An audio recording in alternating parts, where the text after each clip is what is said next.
Hello everyone, welcome to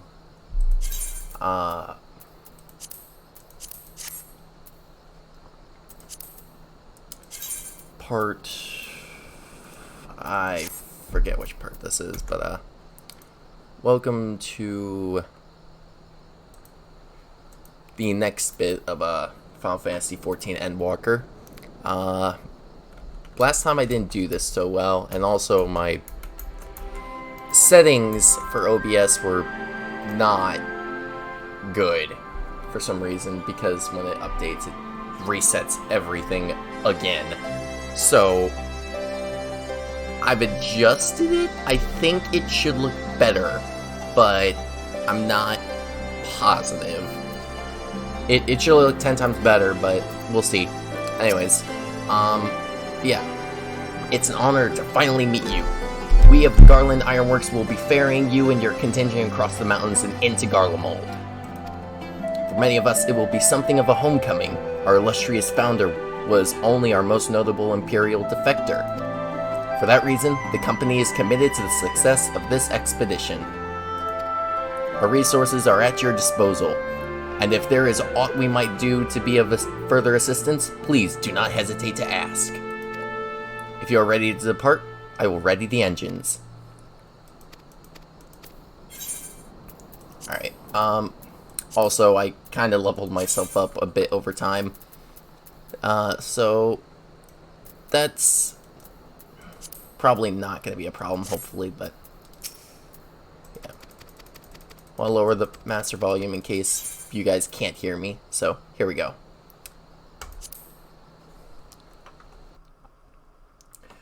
Now, we've all seen this scene, and we've heard it, and all that, so I think I can skip this. So, we'll just go to the actual battle. Oh, I'm gonna have to redo everything as Thancred again, aren't I?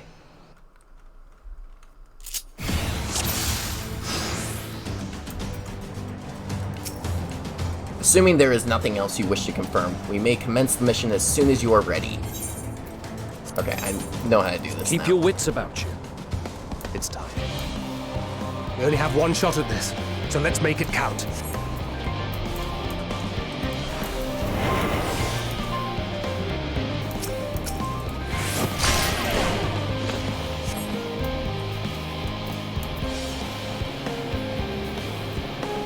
Okay.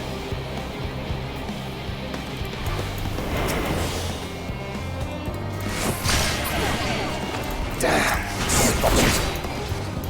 Wow, seriously.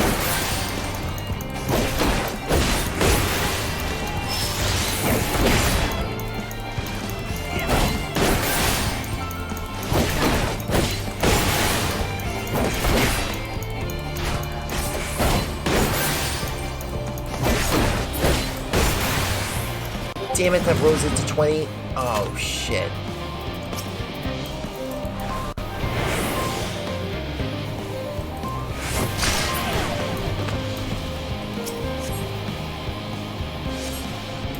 Okay. Everything here is gone.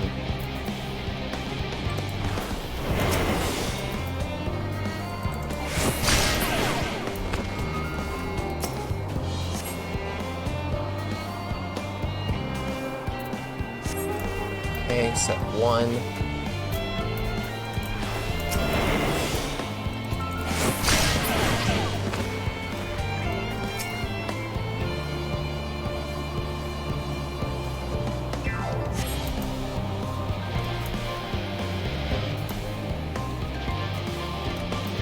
Okay.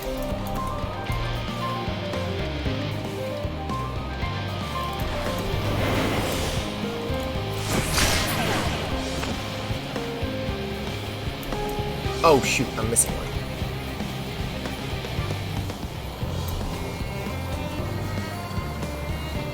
Well, at least I knocked them all unconscious, so that should do it.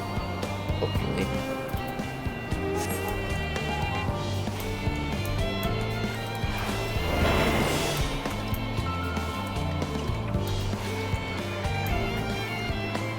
They're about to cross the same time. Okay.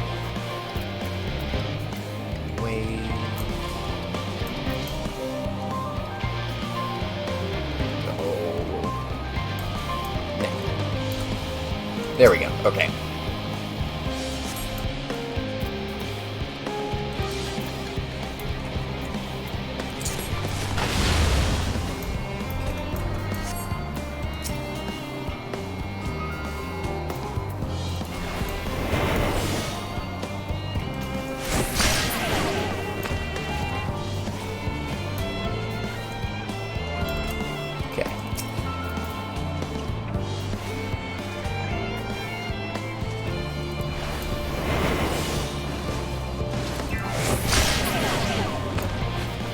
Perfect.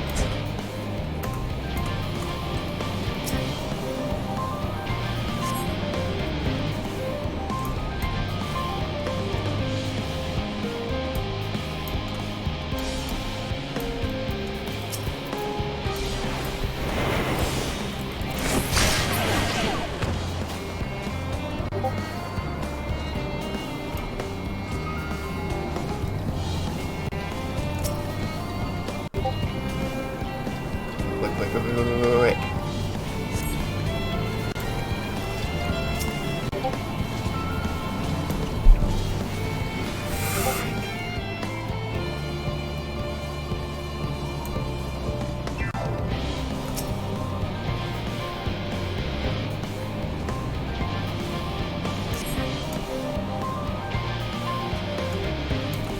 That should do the trick. Now to send word.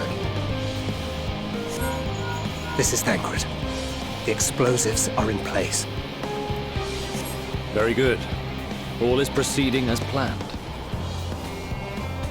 Head to the control terminal. It should be to the northwest. Understood. Have the others wait at the rendezvous point.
Hells.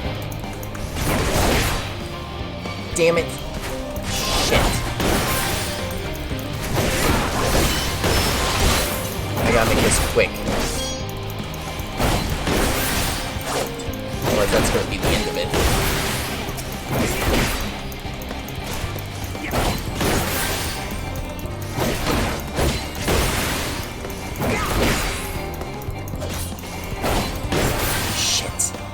Away.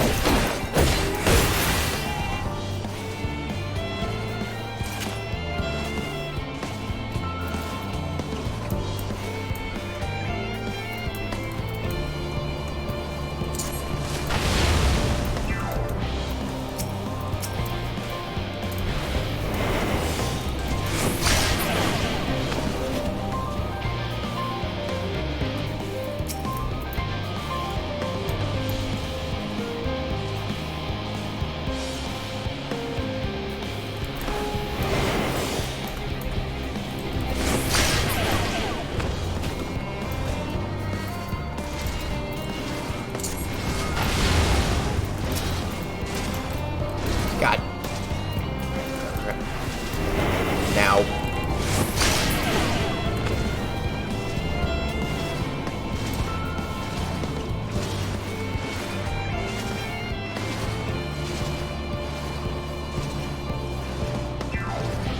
Should have at least one guard over there. That's it.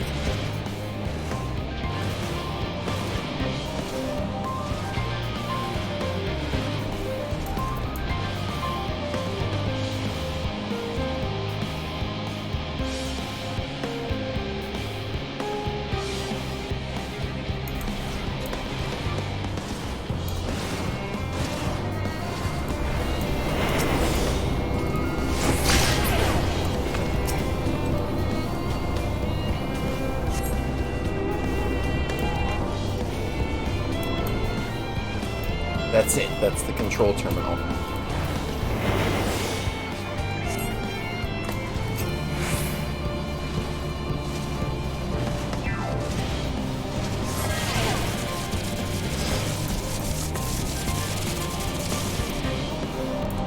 There we go.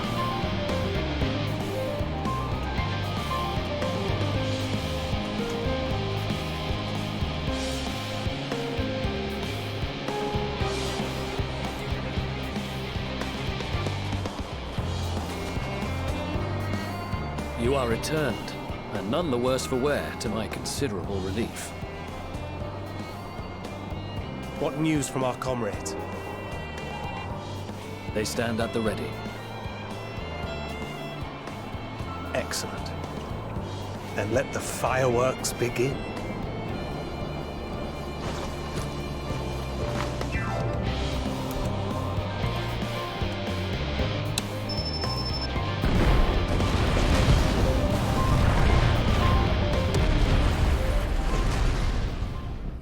Alrighty. A few moments later, at the rear of the Ilsa Bird contingent supply caravan,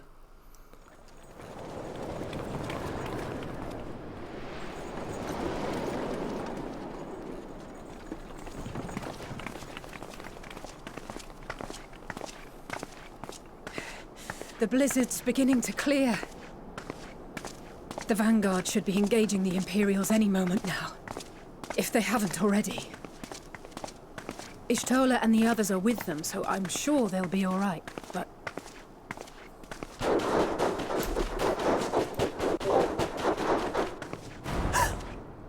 Wait!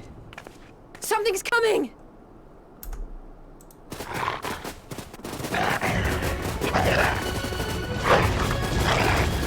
Oi, oi!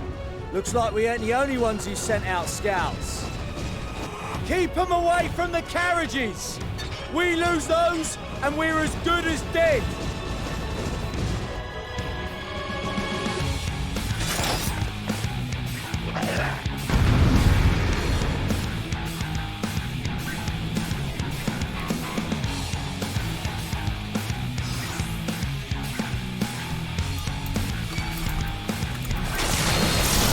Fighters! Protect the others!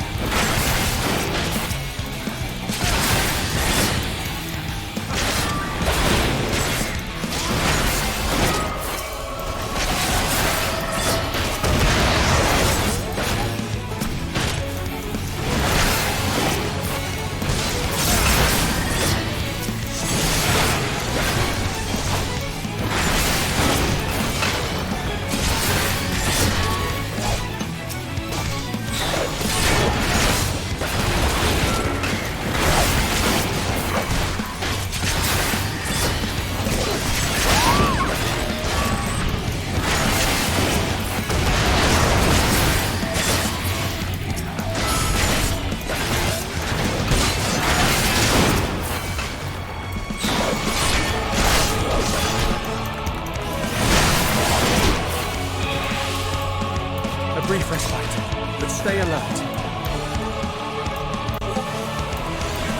Keep the carriages safe.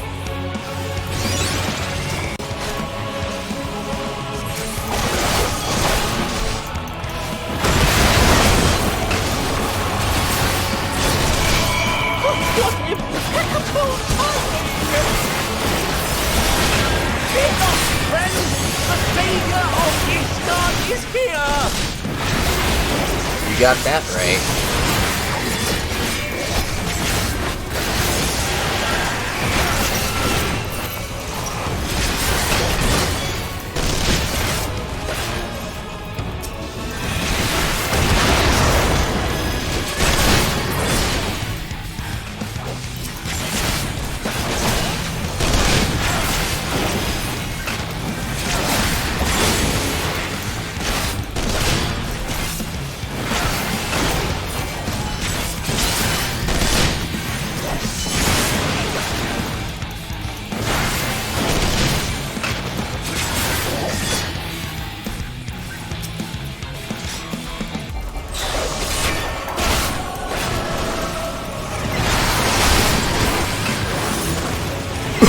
A fine display display, but the other carriages are still in danger. Go on ahead. We'll hold the line. You got it, Emily. We're the only ones who stuck. Time we put our backs into the game. I've been itching for this.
That big bastard's going straight for the carriages. Stop it in its tracks.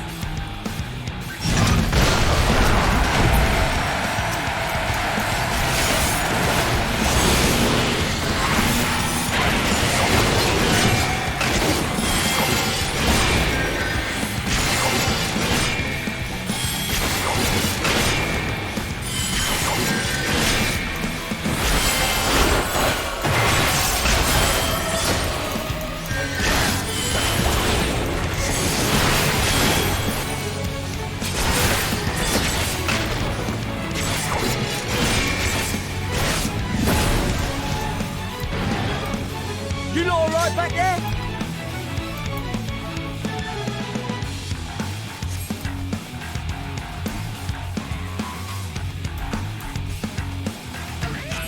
Hear that? Get to the front and turn the tide.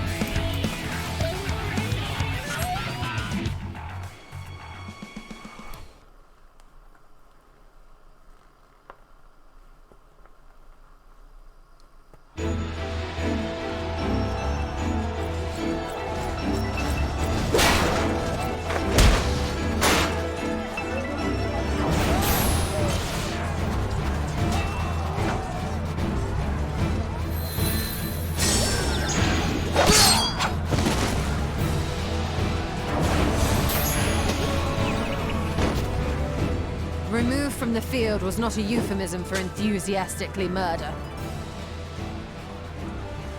It's nothing that won't heal in time. The trouble is, their tempering has made them utterly fearless.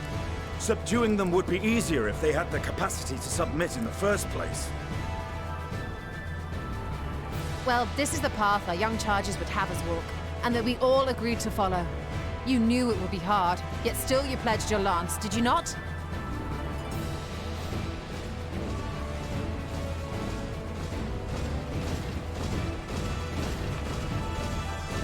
That I did.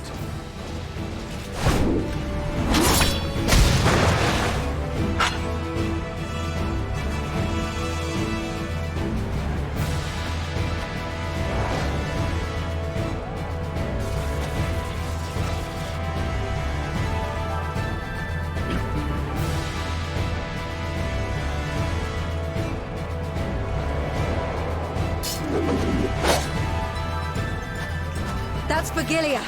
Damn it. I need to help the others take her down.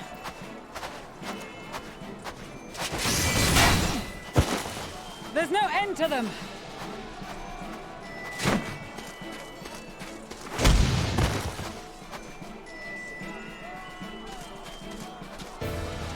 I was wondering when you'd turn up.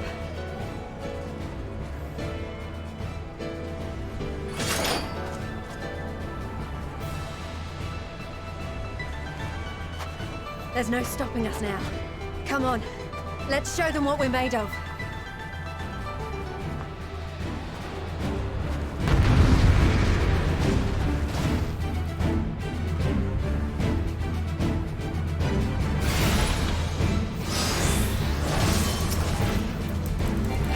We have them now! Forward!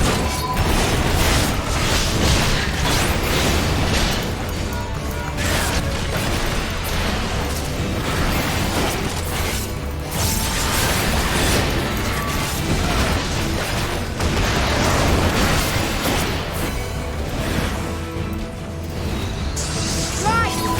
Let them have it!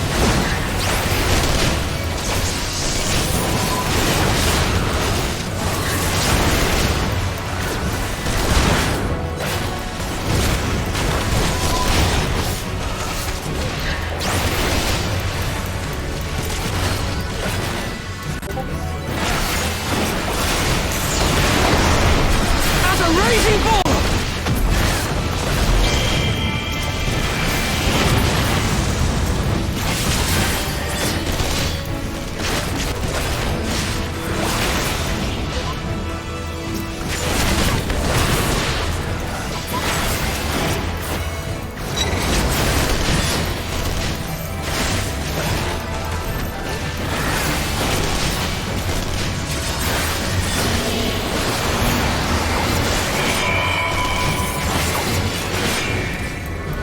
That's her! Brilliant!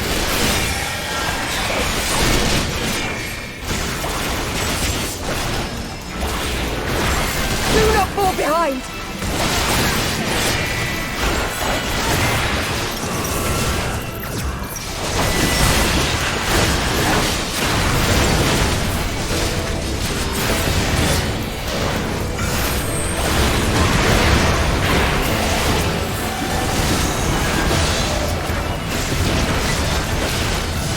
Too late.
Is everyone alright?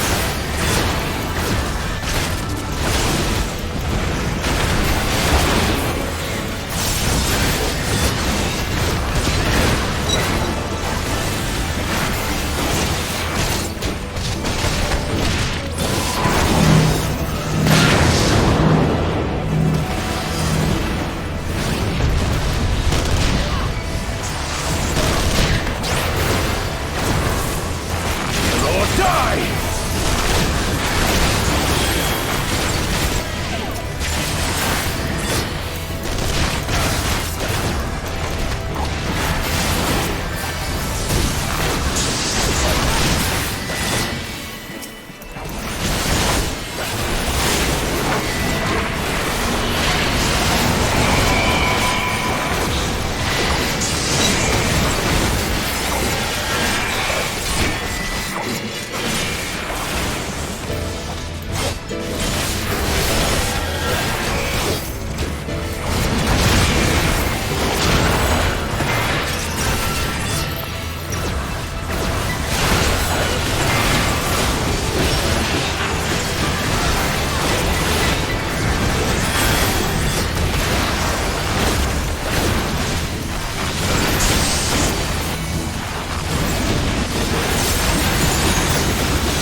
before the sun!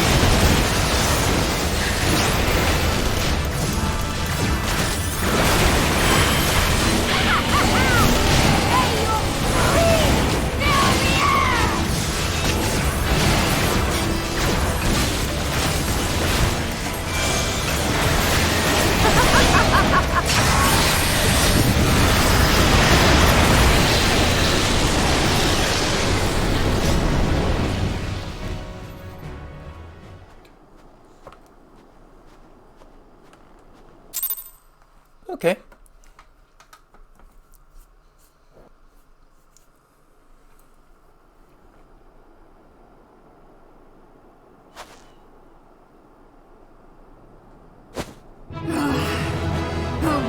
The adversary.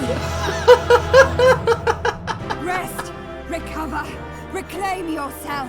It please the we will victory fight theme. again, to the death. What the hell? Oh, poor Magni. That was the last of them. The day is ours, thanks to your timely arrival. What of the supply caravan?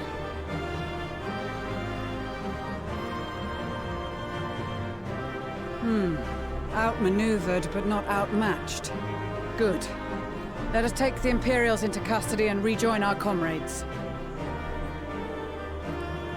And soon we shall arrive at the capital.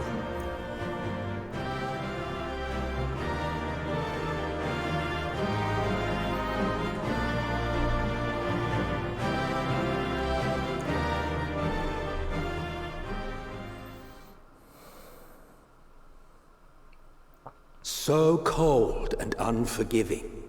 Thus spoke Emperor Solus as he gazed upon his barren domain.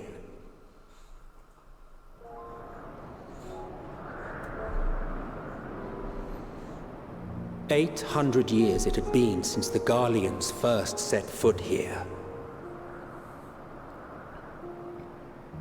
Bested by the Kavosi after centuries of war and driven from fertile southern pastures into the blasted northern wastes.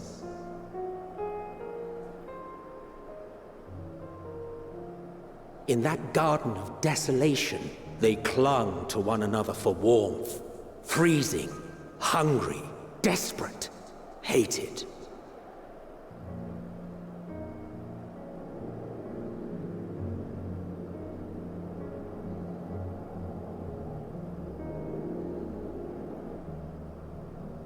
The chosen forsaken.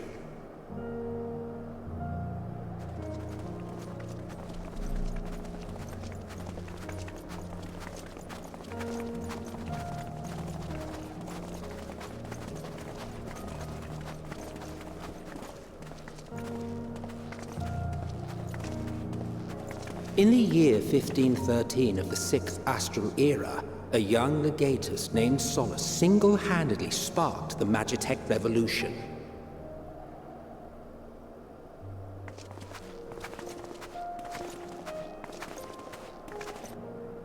How did he conceive the machina that feed on ceruleum?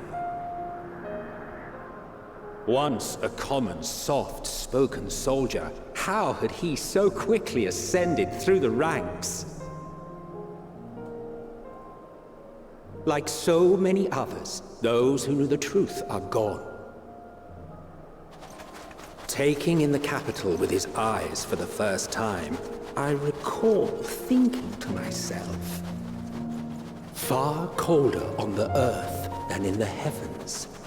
Yes, far colder indeed. Bitterly so.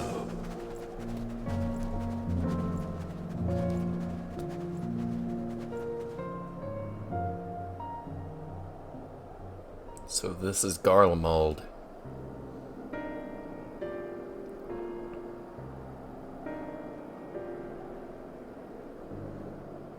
Not so much as a whisper. The roads leading beyond the city walls would have been used less in recent years. Nevertheless, this was one of the most important gateways into the capital. Her buzz day and night with activity, aye.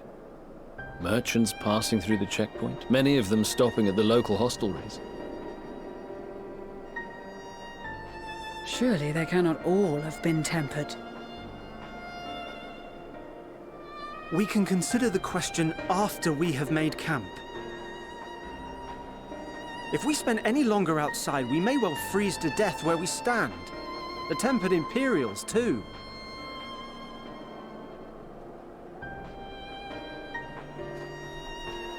This will be our temporary base of operations. Secure shelter for ourselves and the injured, and dispatch scouts to survey the surrounding area.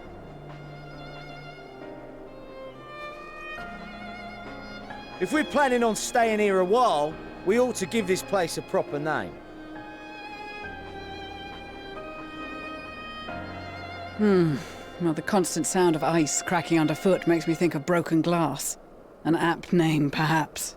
But enough of this. To work, everyone!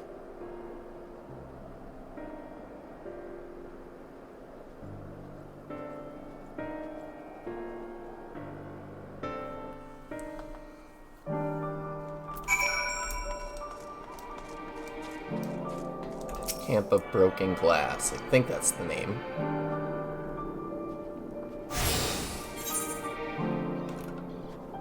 Camp Broken Glass, yeah.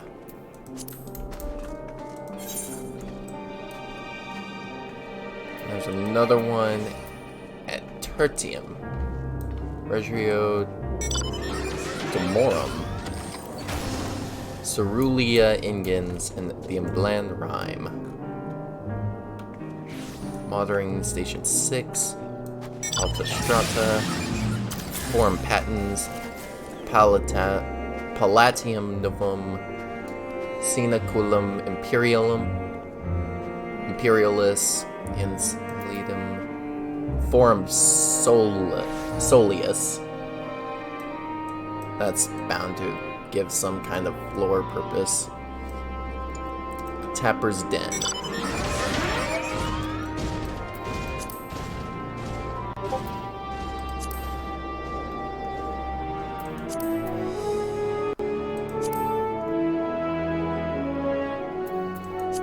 I guess that's a new place.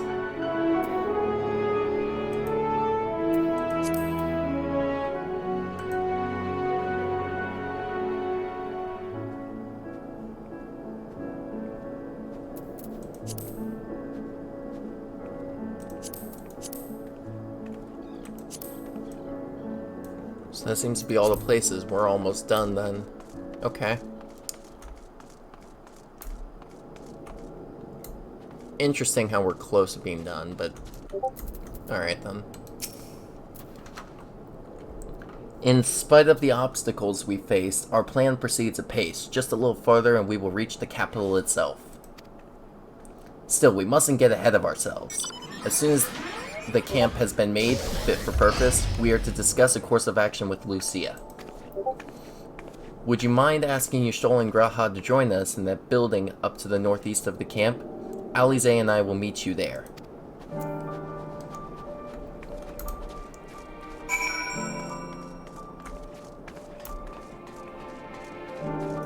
Graha's over there. So first Y'shtola, then Graha.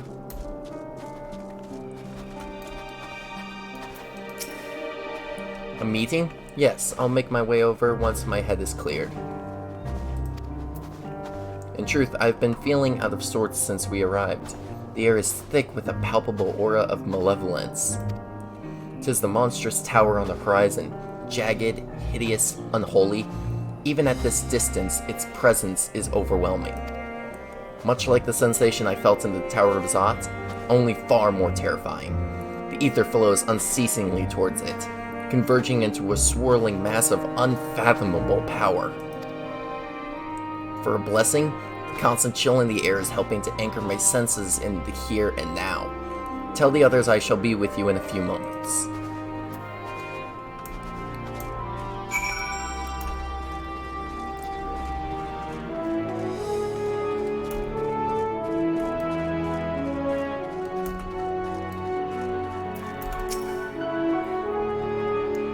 You will be pleased to know most of the Tempered have been quartered inside the nearby buildings and are receiving treatment as we speak. I do, however, feel no small amount of guilt for commandeering civilian homes. The occupants may be long gone, but everything is exactly as they left it. Considering the length of time that has clearly passed since, one would expect to find them ransacked. Strangely, there are no signs of anything that having been stolen. It's possible that everyone fled at the first sign of trouble, though it seems to me they left far too many useful possessions behind. Although there is no conclusive evidence, I strongly suspect they were tempered. Sorry, I was merely thinking aloud. You mentioned a meeting? I will make my way there.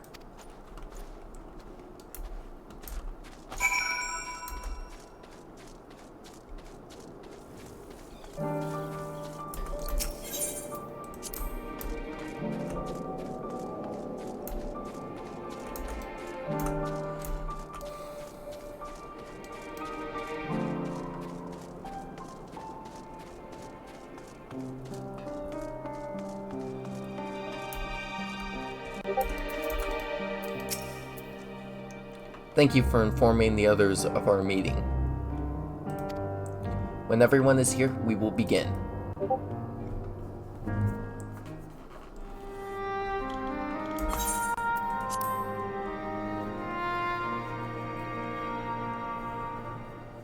Our present situation is as follows. Efforts to aid the people of Garlemald have begun in earnest. Moreover, having entered into the capital, the Imperial Palace is within our reach. But before we proceed further, we must learn what has befallen this city, for therein lies the key to understanding and combating the Telophoroid's designs. I have a suggestion, if I may. Several of the Imperial soldiers we captured on the Magna Glaciers are members of the Populares and acquaintances of mine. Once we have cured them of their tempering, they should be able to give a reliable account of the events leading to the capital's downfall. A promising idea. I will assist the healers in their ministrations. Of course, I will require a proxy of my own, assuming you can spare one. Would you like a hand? No, I am sure we will manage. Better that you take my place in the field. The noxious ether of this place disagrees with me, and as I shall need to draw on my own for the treatment, 'twill be prudent for me to remain within the camp. This talk of curing the Tempered is all well and good, but I reckon the cold is a more pressing concern. All the houses round here are fitted with ceruleum heaters that could keep us warm and toasty. Problem is, the machines seem to have given up the ghost, and if we keep sitting around, freezing our asses off, we'll be next. My smiths reckon that with the right parts, they can have them working again, but it won't be easy. Understood. The machinist will assist them in the repairs.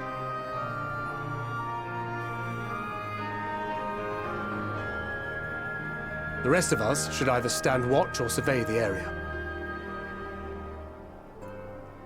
We've made our presence known to the Telophoroi. They will be searching for us, if they have not already ascertained our position. That we have seen no sign of them since the battle suggests they have yet to do so. However, I suspect they may be biding their time. Or perhaps we are beneath their notice.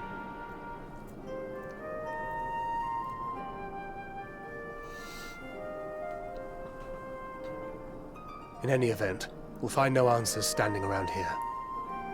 Urianger, Estinian and myself have visited Garlemald recently, so we'll lead the reconnaissance efforts. Perhaps bolstered by a few Bosnian and Dalmatian scouts from my previous excursion for good measure.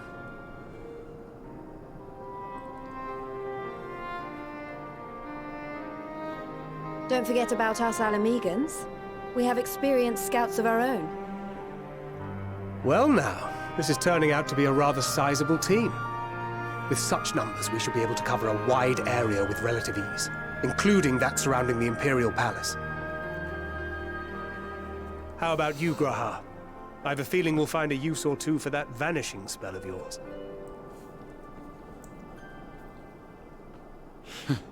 Twould be my honor to be of service, though I doubt that you of all people need rely on my tricks. True. That leaves us with guard duty.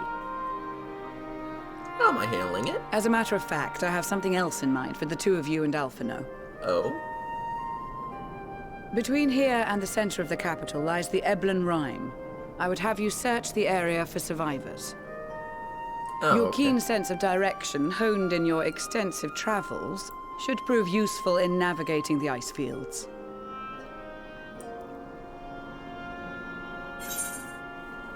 So exploration and also trying to find survivors. If there are any survivors, we will surely find them. Extensive travels is something of an understatement, but I suppose if there's nothing else that needs doing. Ice fields! I love ice fields! Oh wait, no I don't.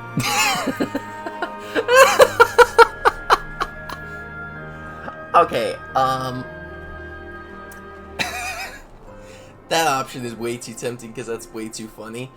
But I do love ice fields. Extensive travels is something of an understatement, but I suppose if there's nothing else. I would go with this one. But I would do this one because it's funny, but... yeah, screw it.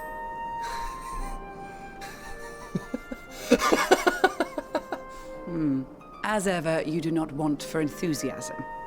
But given your experience traipsing about through Kurthus, I should be surprised if you let a little inclement weather dampen your redoubtable spirits.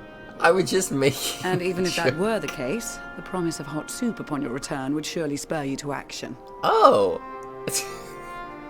You all have your duties. Let us make haste. May the Fury bless and keep you. Wow, I didn't even think about that.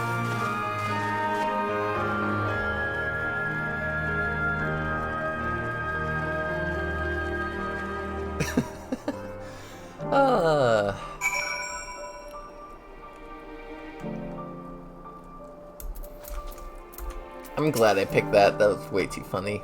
Gods be good. If it's this cold with Tataru's clothing, I dread to think how we'd fare without it. I must remember to thank her when next we meet. It makes me realize too that while the people of Garlemald have spent their whole lives in conditions like this, even they'd be hard pressed to survive away from the warmth of their homes.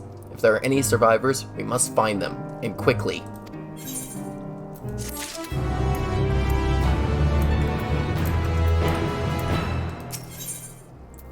Tracks in the snow. Menelaine is, as usual, milling about aimlessly. What ho, chums? Been given something to do, have you? As it happens, I too have been ordered to make myself useful. Sounds like rather a tall order. Ahem, since you ask, we're to scour the Eblan Rime for survivors. What? Wander around ice fields on the off chance you'll find someone? You take forever to finish the job without the benefit of my expertise, or more specifically, my telescope. Come, friends. I know just the spot to begin our search. So we're not actually navigating, we're using a... I'll probably regret this, but we may as well humor him. I'm already regretting it. We should just navigate like normal. Why are we... jeez.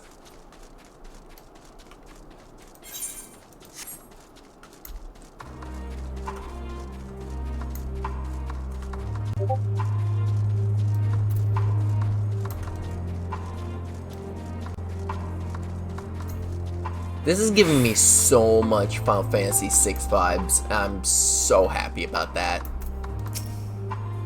I'm surprised by how many wild beasts there are roaming about the place. Perhaps now that the soldiers have gone, they're free to wander and forage as they please.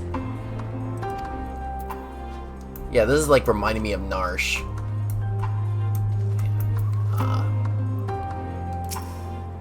The few buildings I can see don't appear to be residences.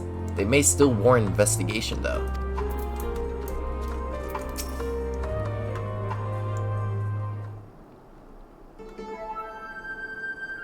Oh no.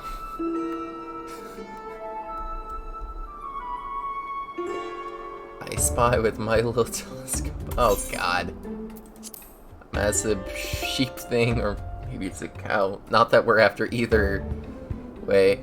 Is that an ether current? Oh no, just a wind spray. God, you asshole. I need to look for those, actually, so I can fly. Gosh dang it, you're such a... other than that, it's all snow, but... Oh? What do I see over yon hillock? There's no mistaking it. That's a girl. A survivor? Show me. Over there, behind that tree. Looks like she's running away from something. Though surely not us. She wouldn't even know we're here unless she had a telescope like mine. You are such idiots. All I can tell is that she's wearing a pale green dress. A rather fetching one at that.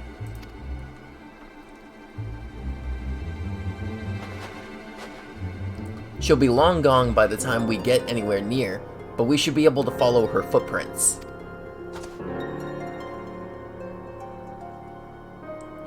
I'll let Lucia know where you're heading. Oh, and take these warming tinctures with you.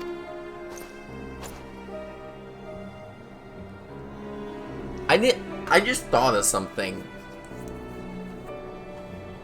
The items that replenish magic, if I remember correctly, in Final Fantasy VI are named tinctures. And we're in Narsh, and they have them use as warming tinctures. That's a clever callback, I think.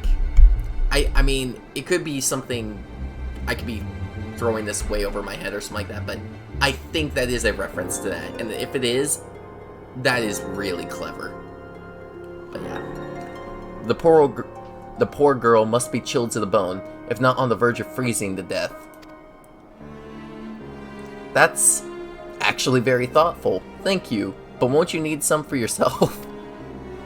Hell no, I'll be fine. As a man of chivalry, my honor demands I do no less. And lest we forget, the very reason we are here is to protect those in need. Now go, and Godspeed.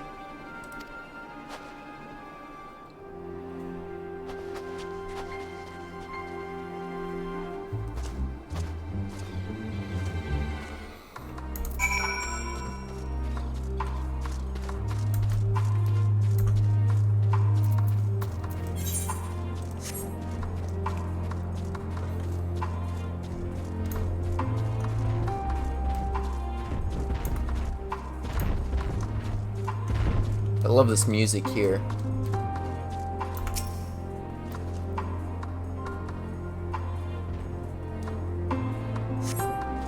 A trail of fresh footprints lead east. So I need to go east. Or just right there. What the hell is that? Oh wait, is that what I think it is?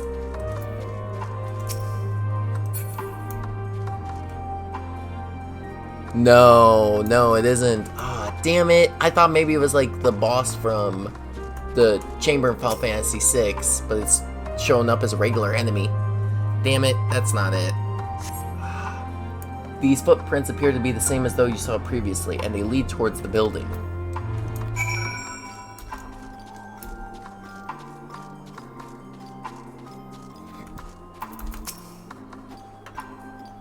We're getting closer, I'm sure of it. At first we thought she'd gone inside the building, but the door doesn't look to have been opened in some time. She might still be nearby, so we'll keep looking around here. Then again, it's also possible that she ran right past this place. Would you mind searching up ahead?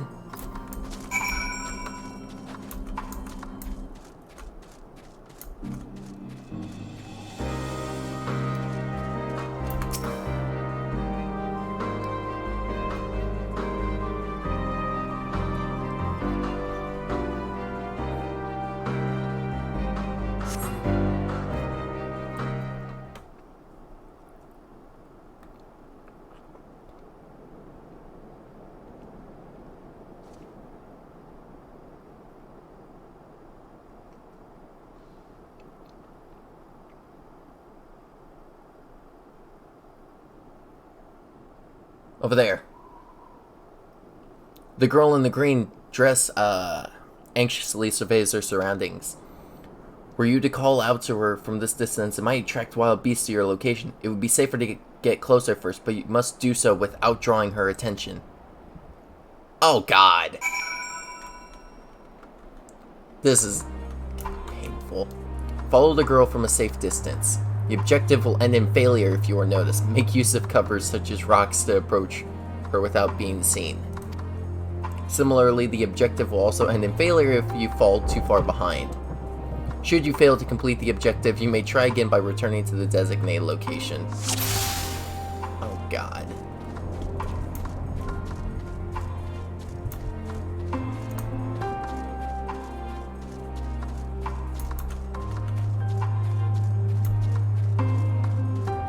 Holy crap, she runs so fast. Jesus.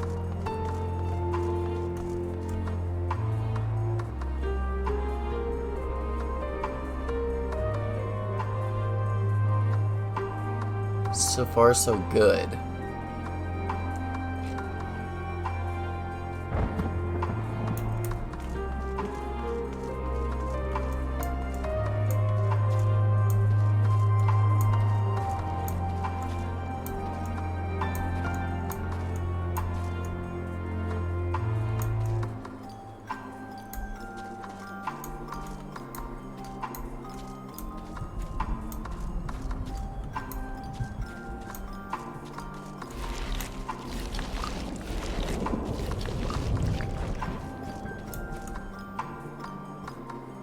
Is someone there?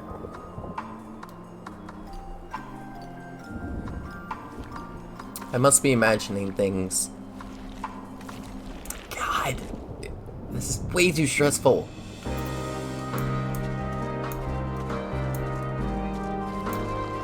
Oh, thank God, it's a non-threat. Thank God.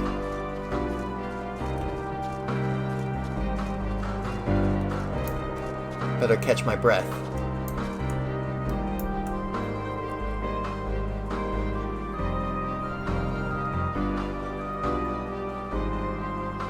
If those beasts spot me, I'm done for.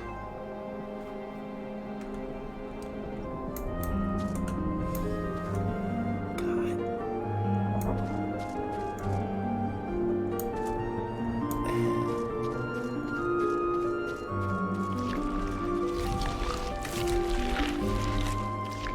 I hope my luck holds.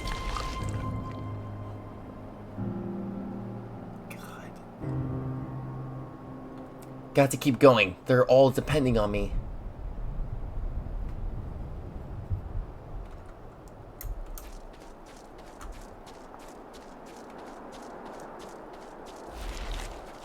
Just a little further. Oh, God.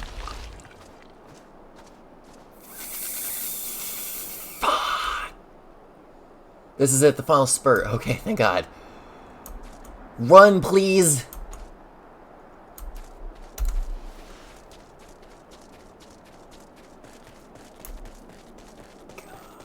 Damn you.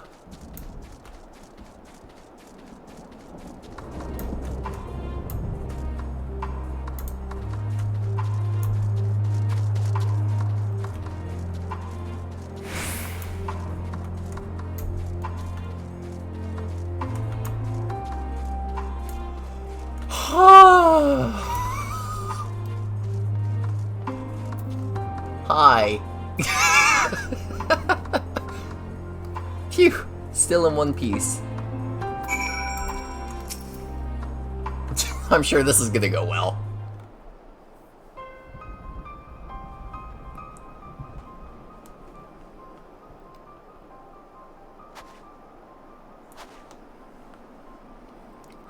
Who are you? Stay back. This house is packed with explosives. Take another step and I'll blow this place sky high. Please, we just want to talk.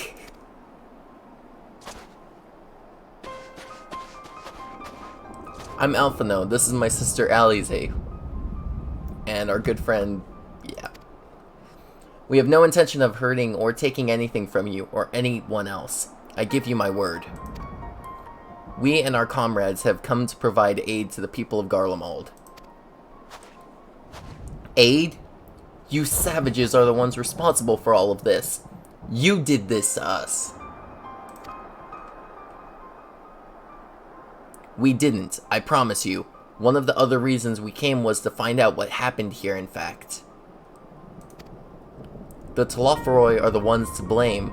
They're the ones who laid waste to Garlemald, and they won't stop until they've destroyed the entire world. They're the enemy. Our enemy.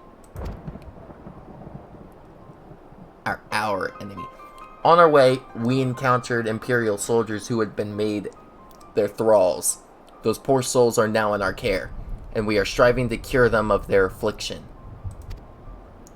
You are the first person we've met who wasn't already enslaved.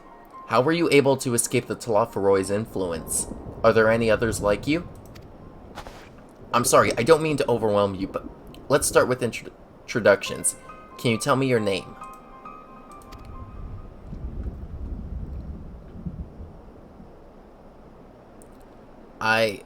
My name's Licinia? As for how I've managed to stay sane, I've been asking myself the same question. Ever since that night and the roar, that terrible roar, and then the screams, I was screaming too. I'm not sure, I can't remember.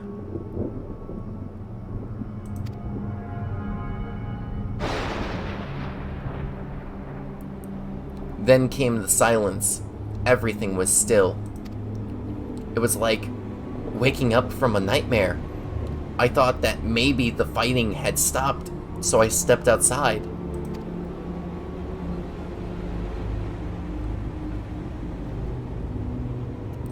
If your hells are real, I saw one that day. I ran past friends, people I'd known all my life, eyes vacant, dead, staring at the sky. Others were mad and violent. I saw them struggle with soldiers, but didn't stay to watch. I fled as far as my legs would take me.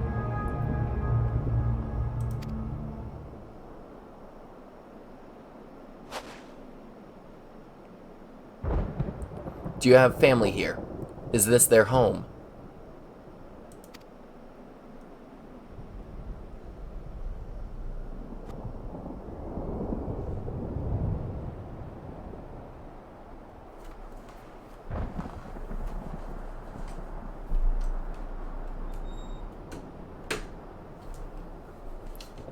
No, this is Victor's Spoils, a mansion for retired soldiers. Or it was. But now, me and a few others are, borrowing it. As for the explosives, I was making that up. I just wanted to keep everyone else safe, and I didn't know if you were...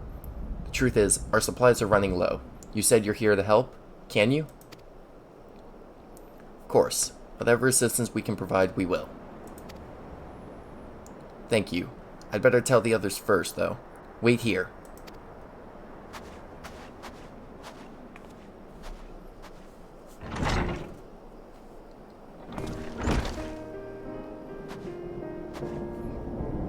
This is everyone.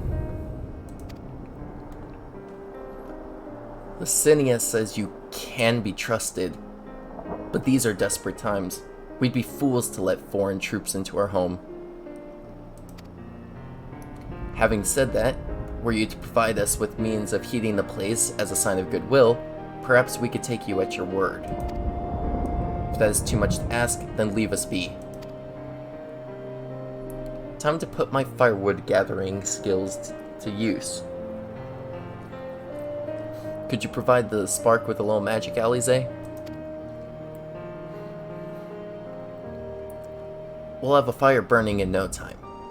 May we build it under that gazebo? The what? Oh, you mean the bower. Yes. Yes, do as you will.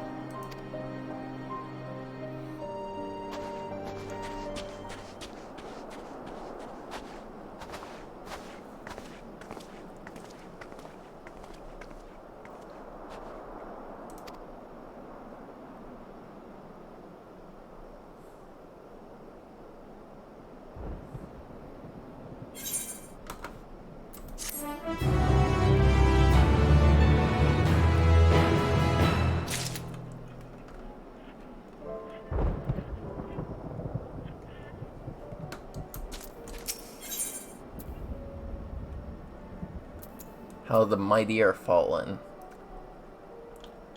Lysinia's inner turmoil is writ plain on her face. Sorry, I'm still finding it hard to come to terms with all that's happened. Now that you're here, though, I'm hoping things might change for the better. You know, I've worked up quite a sweat from all that running about, so I'll leave space around the fires for the others. As you can tell, they are in a far worse state than me. We were planning to look for somewhere warmer or with more food, but they're not going anywhere until we nurse them back to health, which I don't know how to do. Is there anything you can do to help them?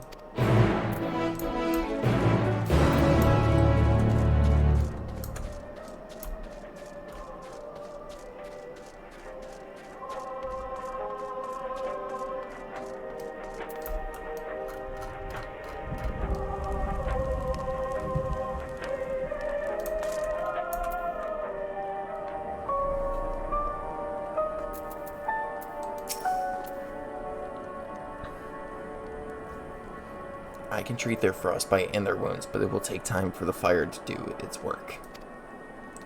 That would be a good occasion to make use of Emmeline's tinctures, the ones that can warm the body from the inside out. Would you make sure everyone gets one?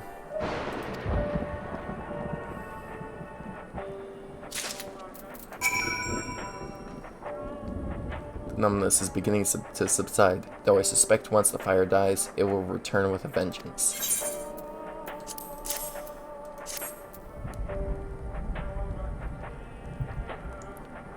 Warming tincture? Never heard of such a thing. No harm in trying. But tell me, have you heard aught of the city? Though calling it that seems absurd after what's happened, it's nothing but ruins now. Few buildings still standing offer no more than meager protection from wind and snow. Food production, water purification, the magitech that sustained us has come to a grinding halt. What machina that remains operational cannot be run for lack of ceruleum. Of course, Cerulia Engines is full of the stuff. For all the good it does us, no one here knows the first thing about extraction or refinement. All is well. Yes, never better.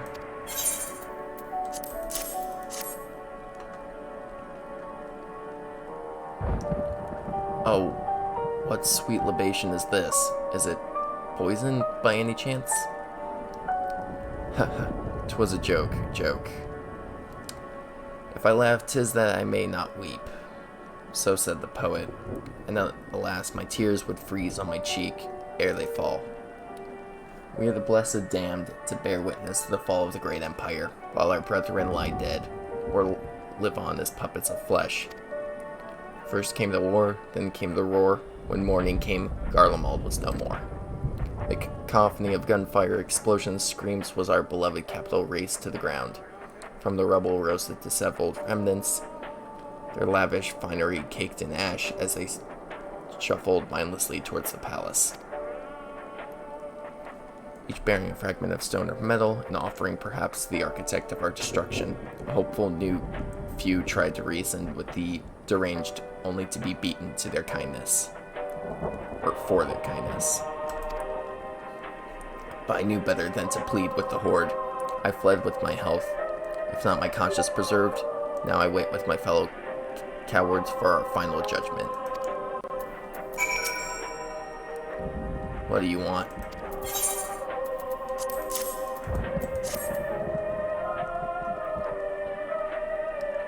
A tincture? May as well drink it, I suppose.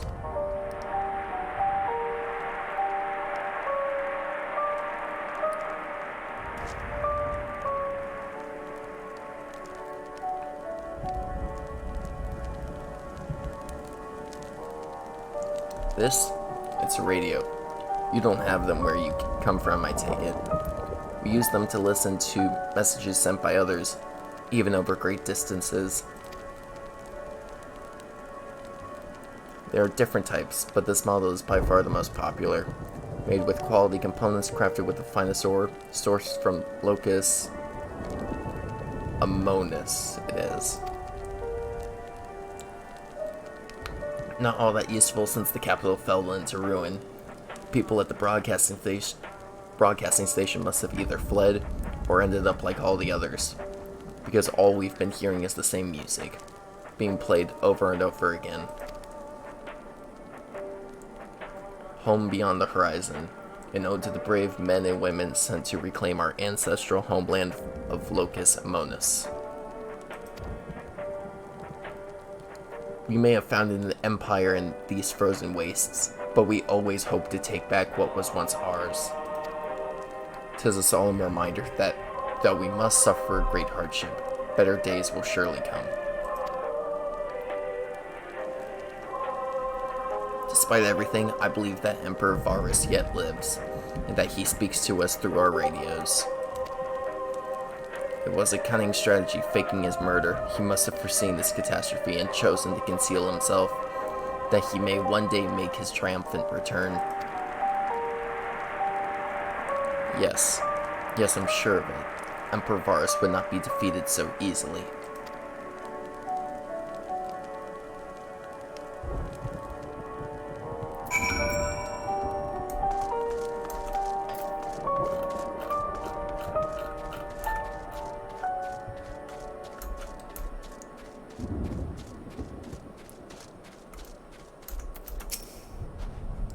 What's that?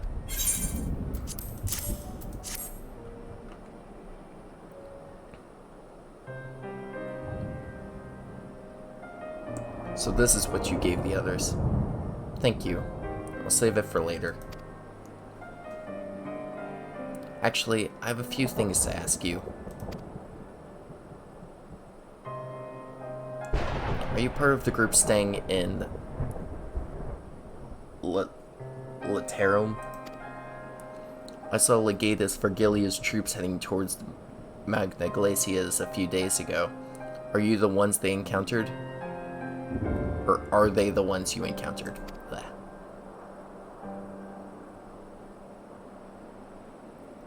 Camp Broken Glass, you call it. And Vergilia and her men are all there now? So how did you reach the Magna Glacias? Did you cross the mountains on foot?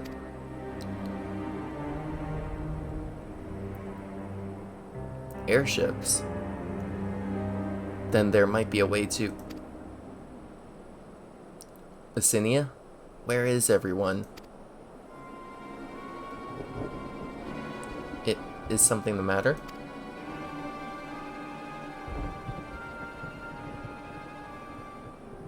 A voice from inside, you say? You must be imagining things. Everyone's out here. Perhaps a baby Almasti has found its way into the house. It wouldn't be the first time. Without the soldiers to scare them off, wild animals have been roaming closer to the settlements. Some have been known to attack people too. I've just had an idea. If you and yours are strong enough to defeat a Legatus, then surely a few beasts shouldn't pose a threat. If you have a mind to continue helping us, then perhaps you could head to the other side of the lake. There's a small group of tappers living there, people whose job was to extract ceruleum. They still do, from what we can tell. I've already tried asking if they would share their fuel with us, but they're not willing to give it away. They want food in exchange, lots of food, and that's something we don't have, and we can't get on our own. On top of that, to even reach their den, we'd have to make our way past all of those creatures. Would you be willing to go in our place? We only need enough ceruleum to last until the others are strong enough to travel to your camp. If the offer still stands, that is. Oh, and I don't expect you to give up your own supplies, but there might be another way to pay the tappers.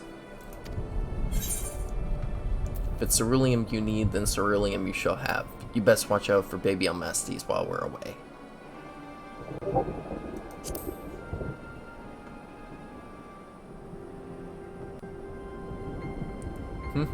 Ah yes, of course. If I see any, I'll be sure to shoo them away. To reach Tapper's Den, you'll have to cross the lake. The ice is thick enough to support a person's weight, but if you'd rather not take the risk, you'll need to take the long way around. Finding the entrance can be a bit tricky too, so it's easier to just look for someone standing guard outside. However, you decide to head there, please be careful.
Who goes there? How did you find us? What do you mean I stand out like a sore thumb? If the purebloods over at Victor's spoils hadn't given away our location, you'd never have found us. Those stuck-up arseholes. Thought they could come waltzing in here and demanding ceruleum with nothing to offer in return? Ha! Looks like the boot's on the other foot now, and now the capital's gone to shite. So they've resorted to sending you to negotiate. I know your game, Sellsword. If they think we'll give in to intimidation, they've got another thing coming.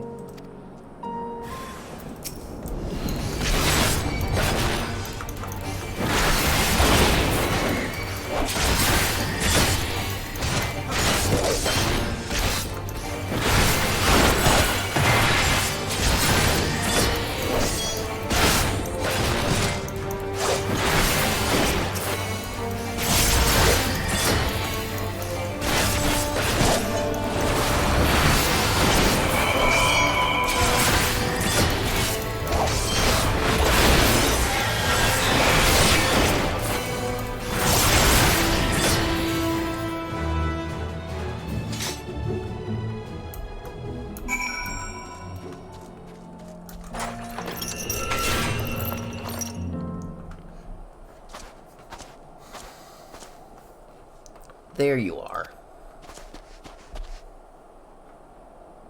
Just after you left Licinia asked me to go and catch up with you in case you needed a hand. Someone must have let slip that I have a little experience in transporting barrels of ceruleum.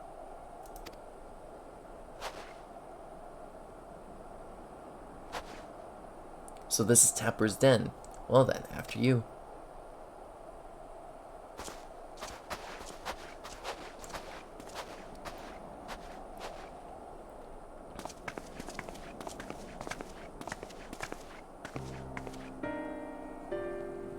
Who are you, and what happened to the guards?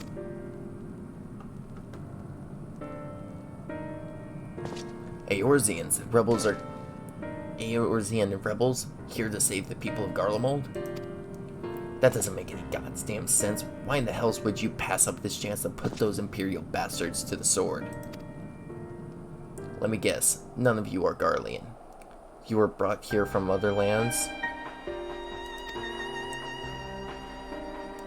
Garabania, Yangsha, Pasha, Damaska, to name but a few.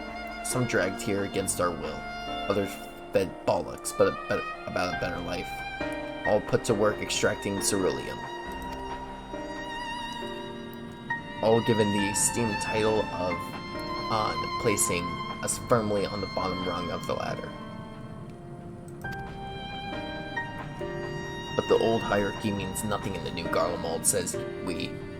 that the only thing that's escaped more or less unscathed is Cerulean engines, which still sustaining us even with our paymasters out of the picture. We hear you're experts in drawing up cerulean from the bottom of the lake, but how can you do that if it's frozen over? Ha, wouldn't you like to know? Trade secrets, I'm afraid. At any rate, it's not as if cerulean is used for much these days. But with the city in ruins, we take enough to power our heaters and save the surplus for later. And though it helps stave off the cold, it does sod all about our hunger unless we can trade it away. Speaking of which, be sure to tell your contingent we've got cerulean by the barrelful. If they're interested, we'll exchange it for whatever provisions they're willing to spare. We can certainly ask, but if you're all free to go now, why carry on living here? Free to go? Go where? Even if we managed to get back to our homelands, there'd be nothing left for us thanks to the Empire. And the knowledge and skills we acquired working here would be practically useless outside the Garlemald. So we're staying for the time being. Long as there is a need for cerulean, we'll find a way to get by, even if Garlemald as we knew it is gone for good.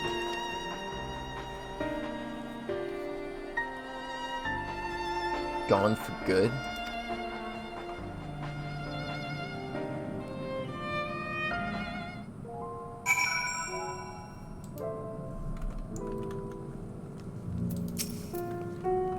Regardless of what the Ilsabard contingent does for the people of Garlemald, the Empire itself is already a thing of the past. For many, that would be a cause for celebration, while for others, their whole way of life would have been turned upside down. After all the atrocities committed in the Empire's name, perhaps it is for the best that it's consigned to history. But what of the ordinary people? Their lives, their stories, should they be forgotten too? I suppose there will be plenty of time to ponder that later. For now, let's see about getting some cerulean.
Jarek is amenable to making a deal. So you've come seeking cerulean, have you? What, those purebloods up at Victor's Spoil sent you? To turn their enemies for help. To turn to their enemies for help. They must be more desperate than I thought. Then again, Licinia's got her little sister to think about. A sister? But we only saw Licinia and 3 men. It's possible she died from whatever was ailing her. If she needed treatment, I doubt there'd be any way to get it around here. I may have refused Licinia at first, thinking she'd come back with something to exchange, but I can spare them a bottle's worth of cerulean. Consider a reward for introducing me to the rest of your contingent. Be sure to send them our way, you hear?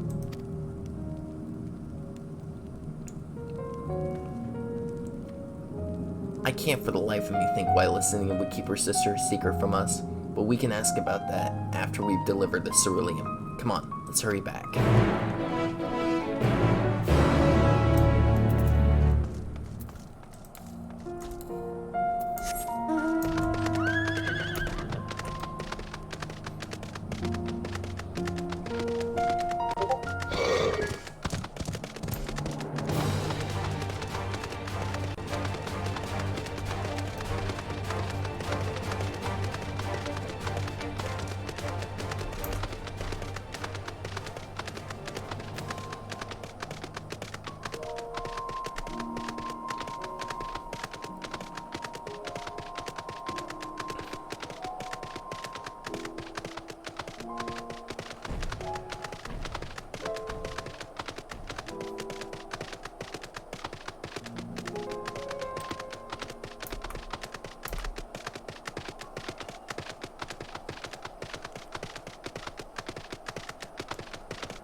This isn't right. It's too quiet. I would have thought Alphina would still be treating them by the fire, but they're nowhere to be seen. I'll look inside the house while you search outside. They can't have gone far.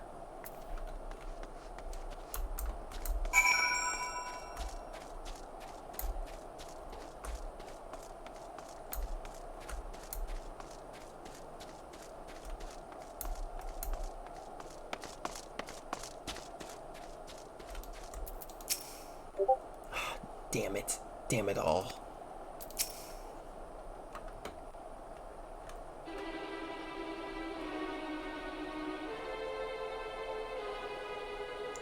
They asked me to help carry supplies, but when I followed them back here, they attacked me. Caught me off guard, forced me to defend myself. I fear they fared rather worse than me. You can't fool us. We know what you're about.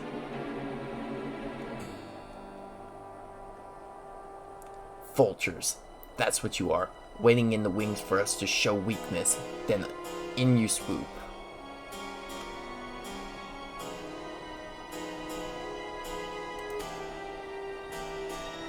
Here to help. What rot. All a ploy to make us lower our guard. Let you in, put ourselves at your mercy, put us in chains, steal our lands, get your revenge. You're wrong. That's not what any of us want. Save the arguments for later. We've got bigger problems. I found empty medicine bottles in a bed that was still warm. It's true. Licinia was hiding her sick sister inside the house.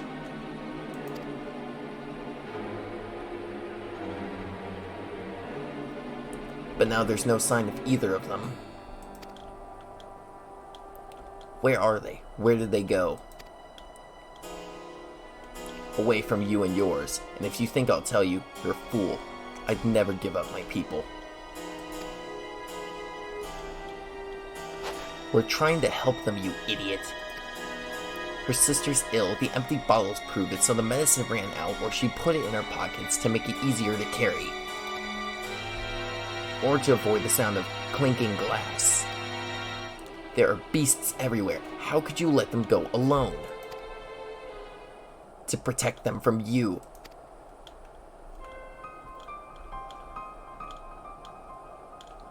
You invade our homeland, tainted with the same sorcery used to slay our countrymen. A Garlean should sooner die than suffer the insult.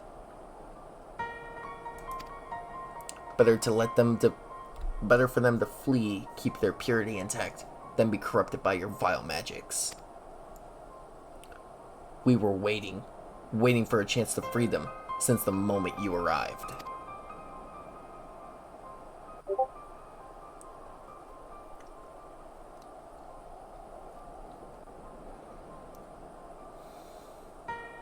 This is getting us nowhere.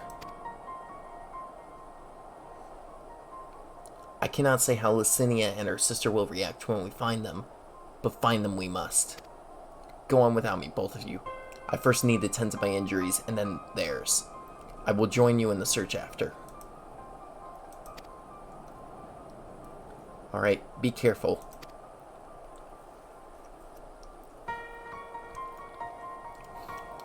We'll do our best to find them quickly. There's only one path out of here, so that's where we'll start.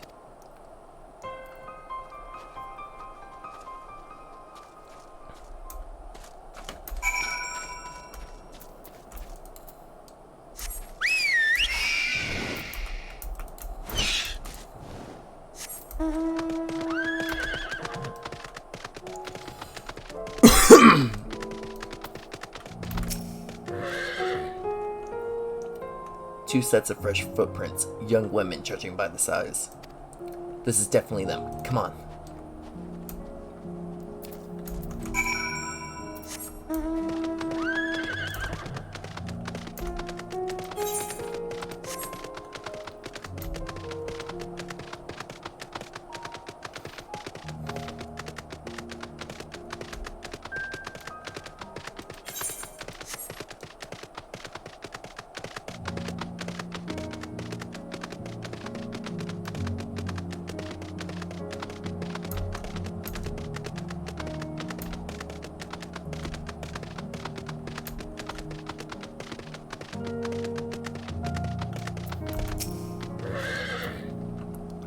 The trail stops at the frozen lake. Perhaps they chose this route so as not to leave footprints. I can't think of any other reason. Look at this place. It's crawling with beasts, and I can only imagine how hard it must be for her ailing sister to cross the ice. We could really do without Fino's help, but we can't afford to wait for him. Let's split up and look for clues.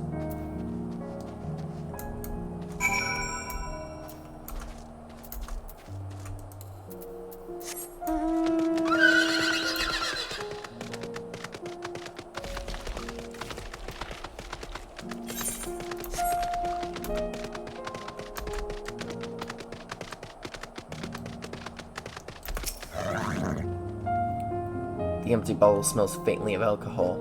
Thin coating of dirt indicates that it's been here for some time. It's unlikely to have connection to Narsh-Er's sister.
Wet paper half buried in the snow appears to be a flyer for a theater group, though the run of shows advertised has long since ended.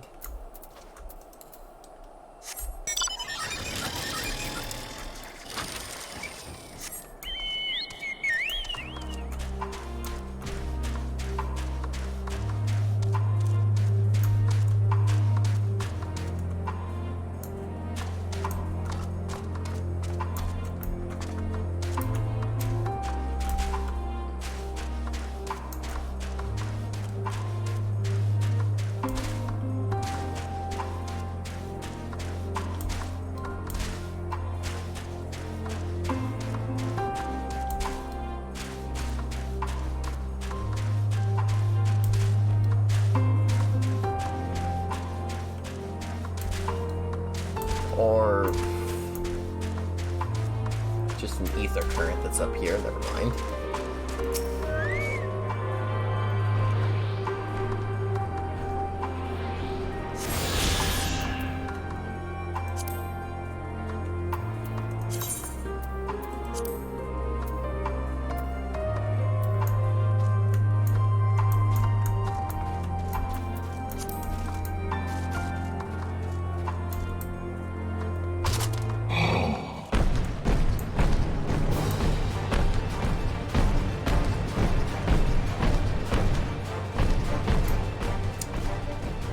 well, that ether current led me to the right spot. Fresh blood.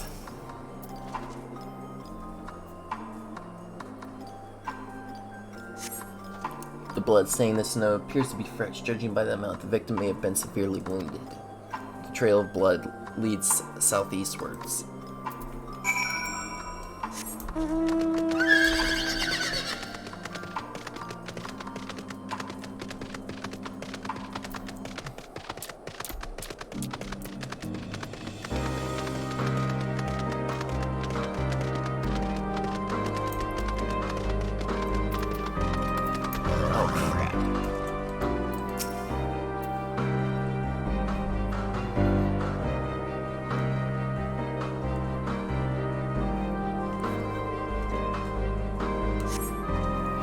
The two bodies are already cold. Shit.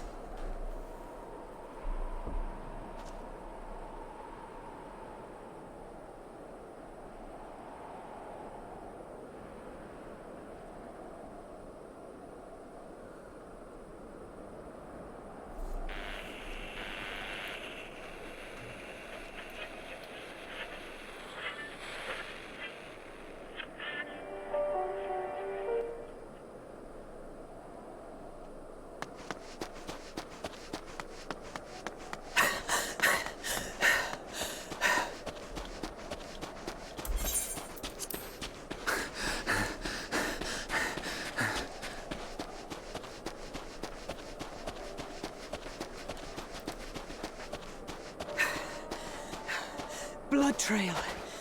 We found one. They were attacked.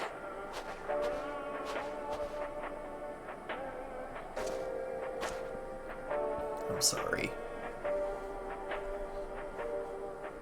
No.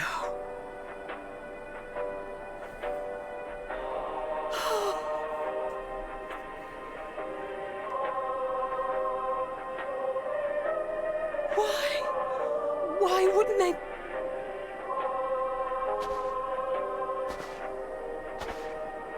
Safer to brave the wilds than trust in our magic.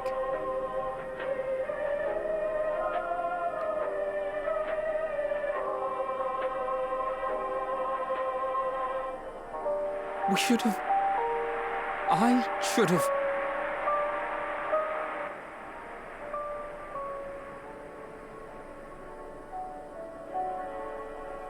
We can't leave them like this. We have to take them home. What if we're only making it worse?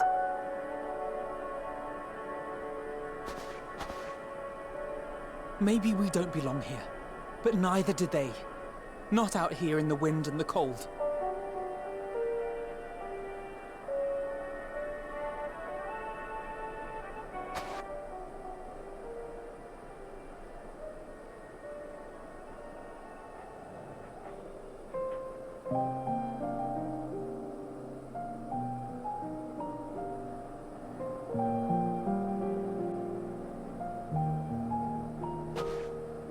I heard the story about Varus's voice from beyond the grave.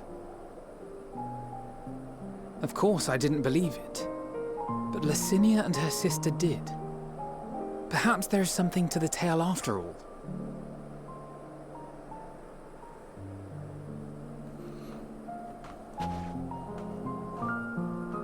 I want to understand, so I'm going to borrow this for a while, if that's all right.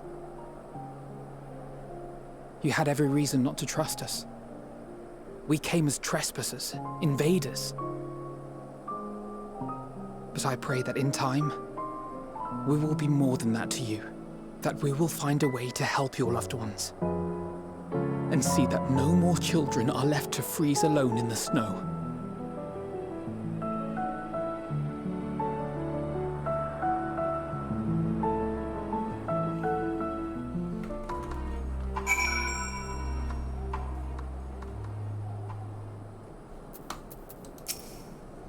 There must have been something we could have done, but what? Should we have never come here? Would they still be alive if we hadn't?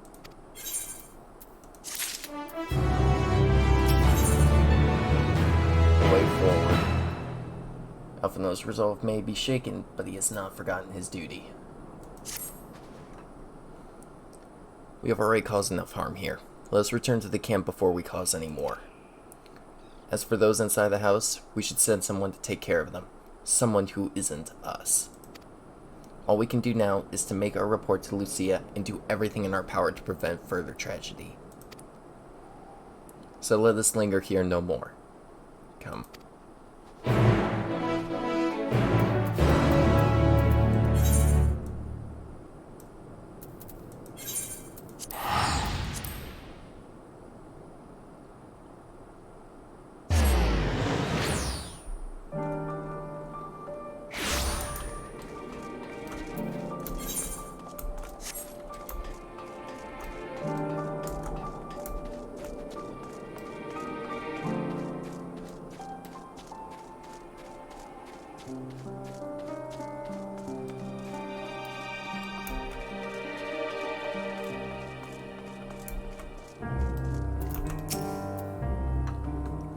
Alize and Alphinaud tell me that they have finished their preliminary search for survivors, but refrained from saying much more than that. Clearly they are reluctant to provide details. Might I ask for your account?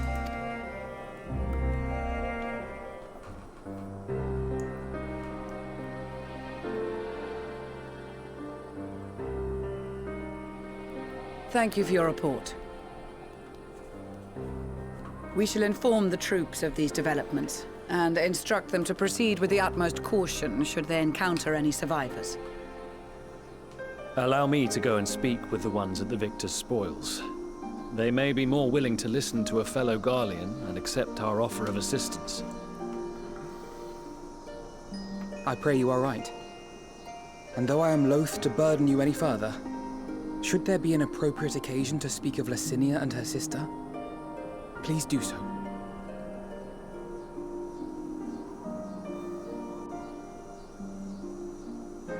I am sorry to have put you through this. My distress is nothing compared to their suffering. So tell me, what else have we learned?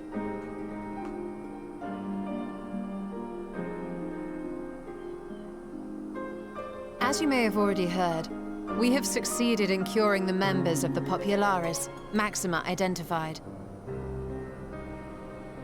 They have provided us with some intriguing insights into the current state of Garlemald.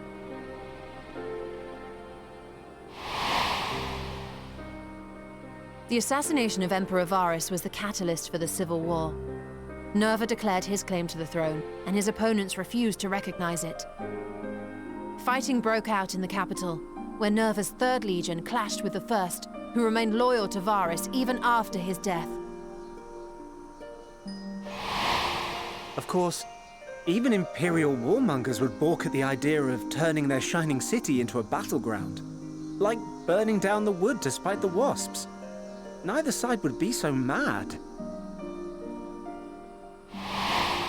Unless something or someone inflamed their animosity to such an extent that they could not help but act against their better judgment.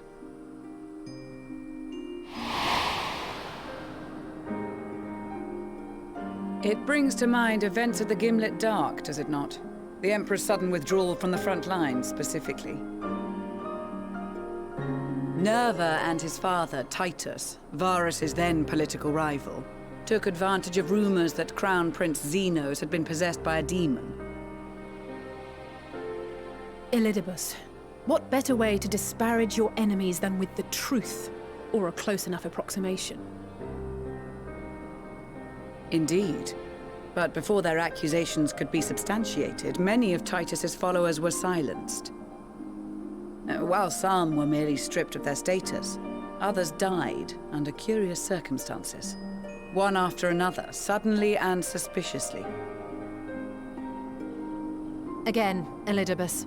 Like as not, he had a hand in it. No evidence was found to implicate Varus, certainly. Nevertheless, Titus, Nerva, and the 3rd Legion would have judged it a brazen attempt by the Emperor to rid himself of his political enemies. And then, in the midst of this growing turmoil, Varys Sosgalvis is murdered.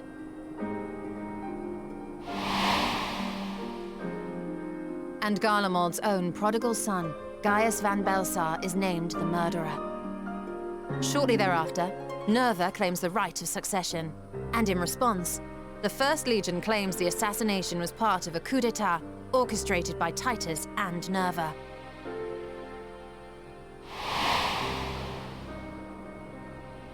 So no one is at fault, and everyone else is to blame.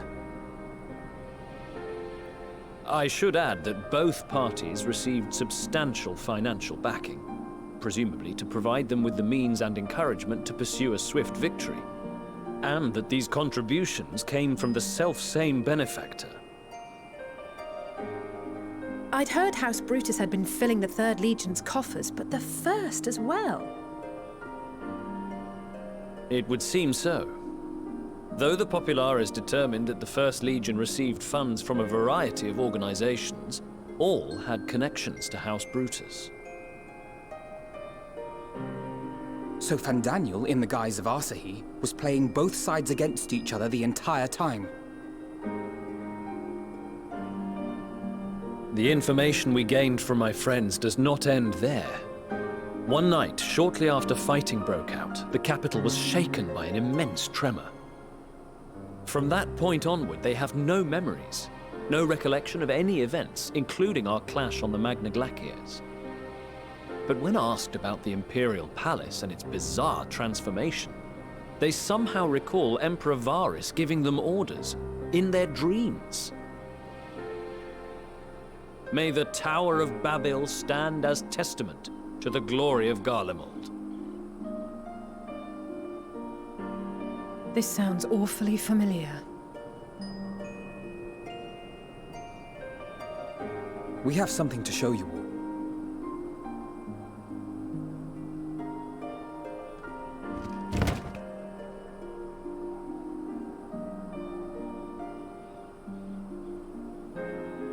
Varys spoke to them through this radio.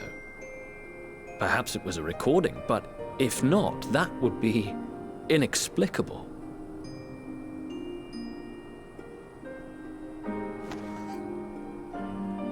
We are of one mind, then.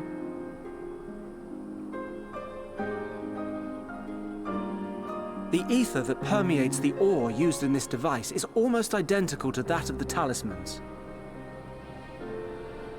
I see it.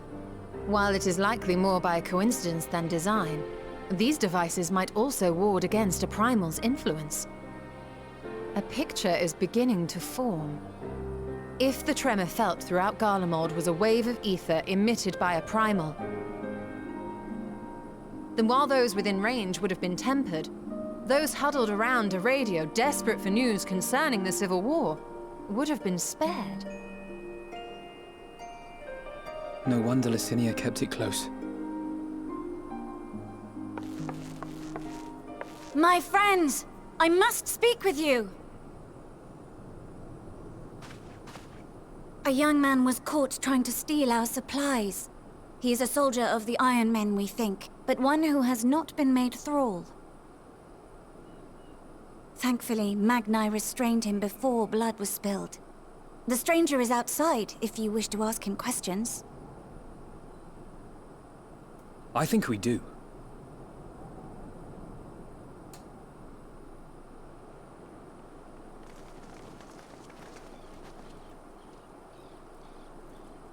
Who do we have here?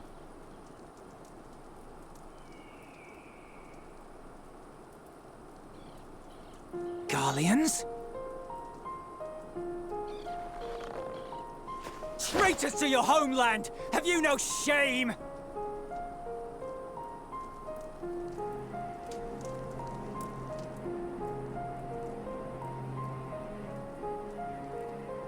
I am Lucia Junius, a Temple Knight of Ishgard. And you are?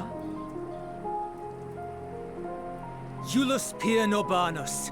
And that's all you invaders will get from me. We are not here to invade Garlemald. Far from it. Like you, our allies in Eorzea and the Far East fight in defense of their lives and their loved ones even as we speak. But it is the people of Garlemald who have suffered most. This we know. And that is why we have come to offer you our aid, that we may unite against our common foe.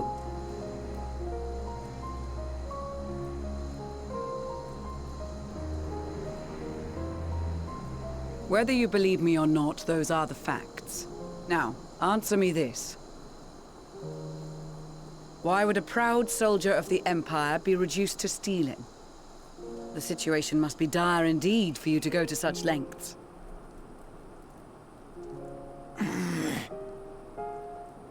If it is supplies you seek, we would gladly share ours, or turn a blind eye while you leave with your spoils.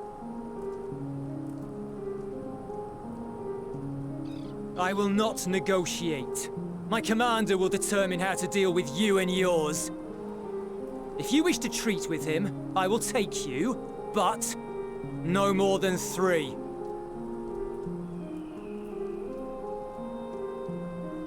I don't much like the sound of that. But if we do accept his proposal, I suggest the 2 of us and...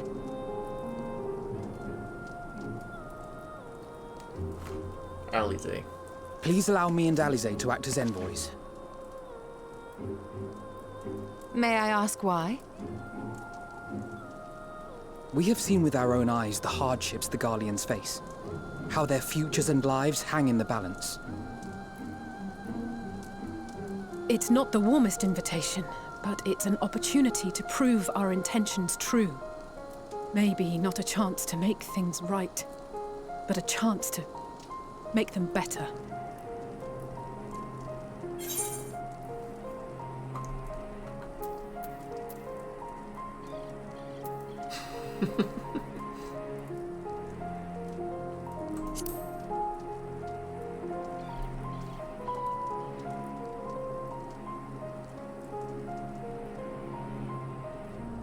I can see that persuading you otherwise is a lost cause, but you will proceed with the utmost care.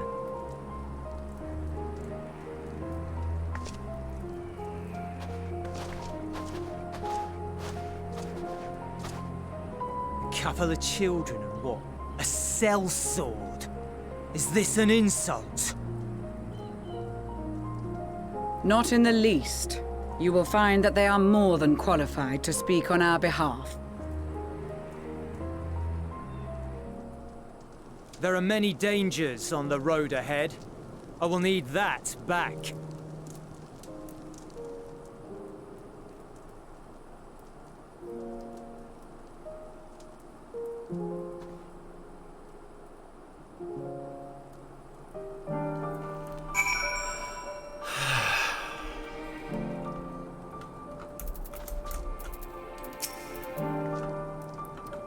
You will be received as invited guests, so I urge you to observe proper social etiquette and conduct yourselves accordingly. Your safe return takes precedence above all else. Remember this. Thancred in particular will be worried sick if you are gone too long. May the Fury watch over and keep you. Are you and the children ready? I will explain the route once we are outside your camp. If anyone attempts to follow us, we will judge it an act of hostility. We will not hesitate to take appropriate measures. I would expect nothing less. You have our full cooperation.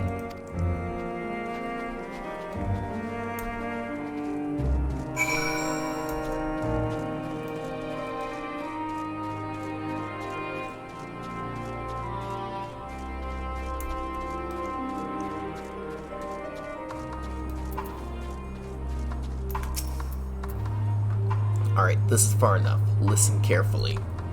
We head over that hill, then follow the road until we reach Liminal Station 4. Children in the lead, I want you where I can see you. We do have names, you know. I'm Alize and he's Alphino. And last but not least, there's... Where have I heard that before? No matter, Alphino and Alize will watch the road ahead while we bring up the rear. I wasn't lying about there being many dangers, so you're to run. Not saunter, run towards the station. If you even think about going for your weapon, the deal's off. Should any creatures bar the way, we go around them. Once you choose to depart, Julius... Okay. Ready to make a dash for the station?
This is it. The first stop, that is.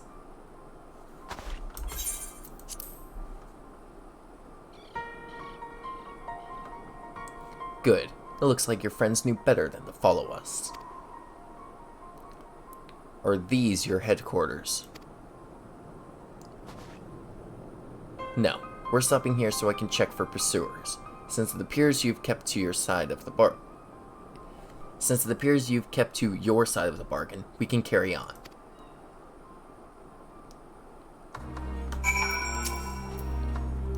North of the station is Regio Dormorum, one of the main residential areas, or at least it was. The afflicted roam the streets in packs. They'll tear us to shreds if given the chance. Keep close, no wandering off. Understood?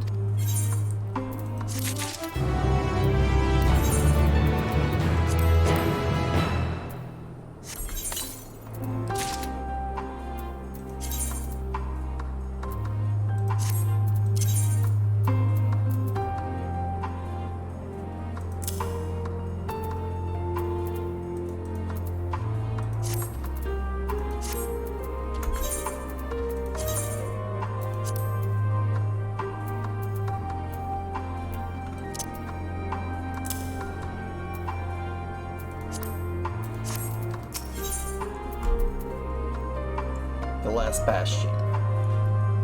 Julius knows only too well that danger lurks around every corner. From here we'll be heading northeast, keeping to the left of the railway. While the route itself is straightforward, getting past the hordes unseen is anything but. Keep your weapons at the ready. They would attack their own countrymen? Aye, they spare their own but slaughter the rest without hesitation. Though we'll try to avoid detection, the chances of sneaking by completely unnoticed are slim at best. I will lead the way, but in the event we are seen, you're to fight them off. Those two will follow us provided they can refrain from drawing their weapons. While I doubt they would be foolish enough to stab their guide in the back, I will not take that chance. With that said, let's proceed.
why your comrades chose you.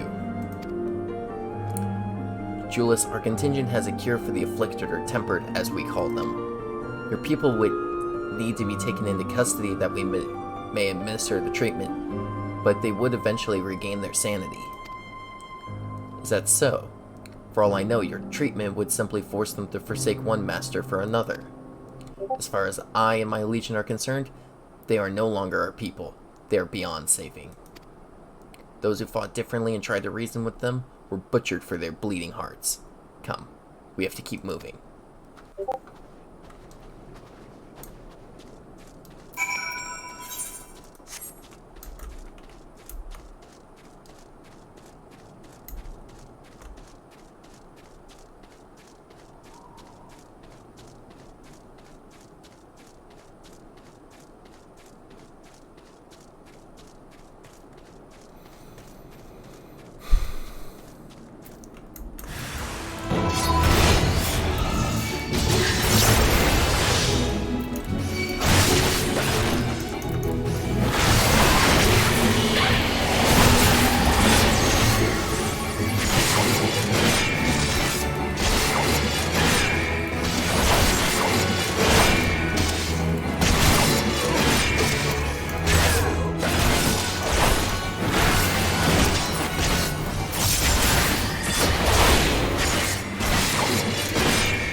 Looks like we're not being followed. We will continue onward.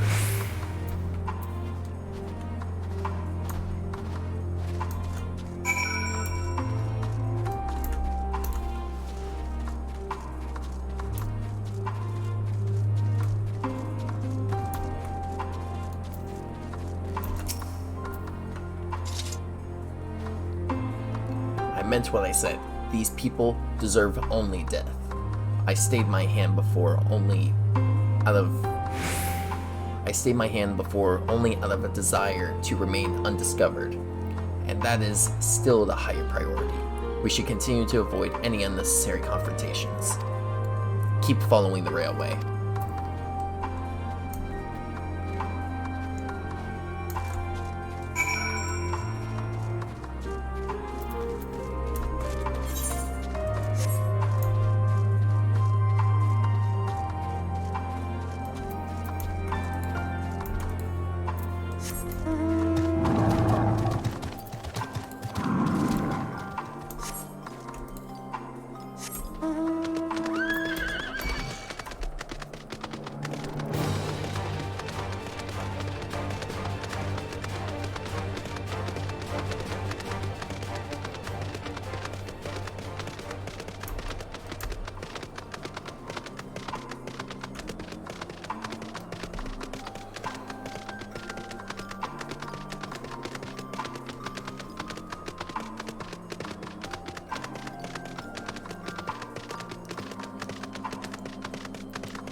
Hold the railway.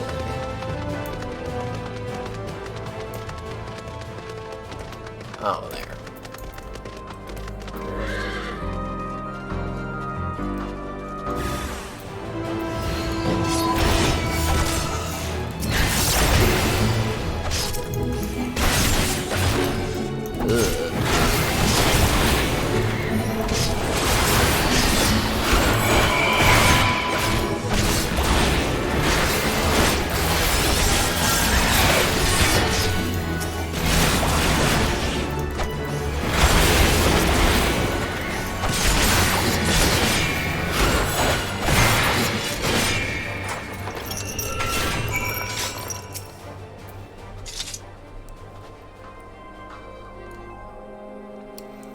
Look at what they have become. Would you still stand there and claim that they can be cured?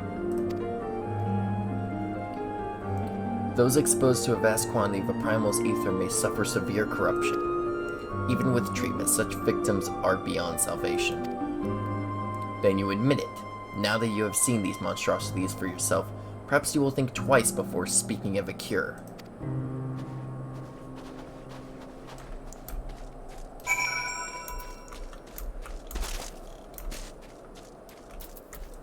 Am I missing something here?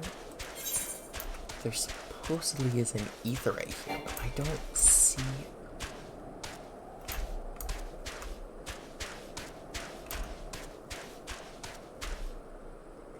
It must be inside that.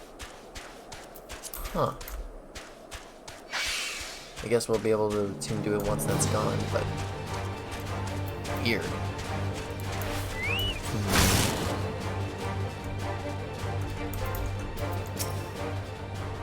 We're almost there. You have kept your side of the agreement, so I will keep mine. This way.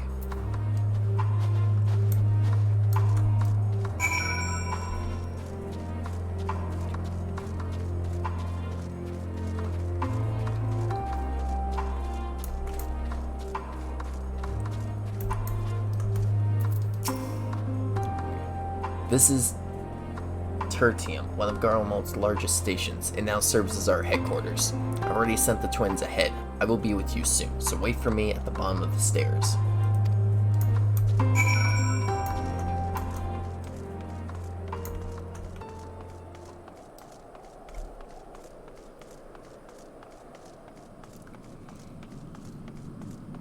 Oh, it's an underground base. Okay.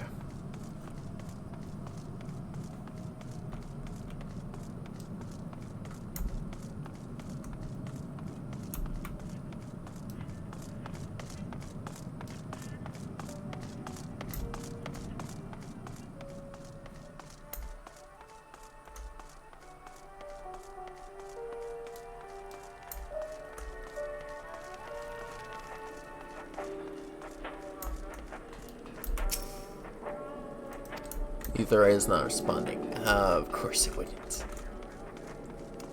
Probably have to gain their trust.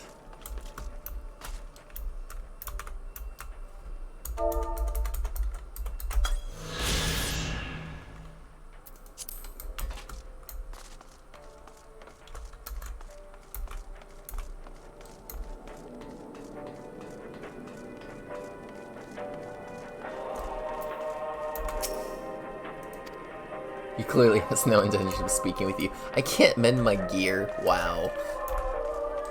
That's fine. They put a lot of detail into this. I really like that.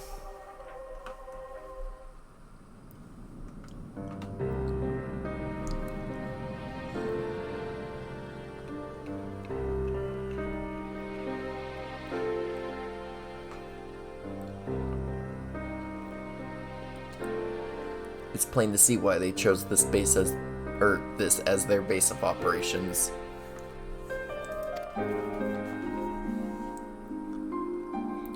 They could have done a lot worse. Even so, I imagine it's not the easiest place to live.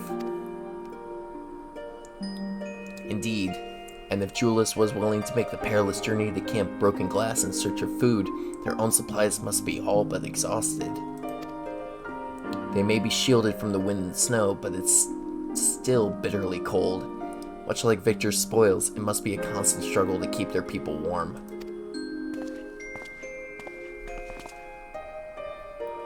Lower your voices.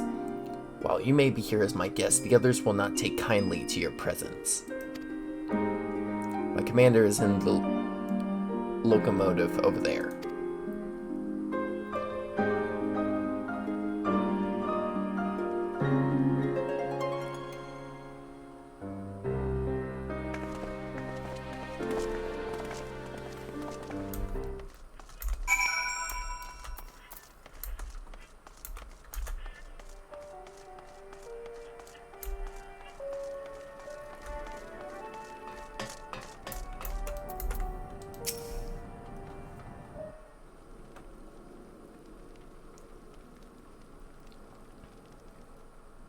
These are their chosen representatives.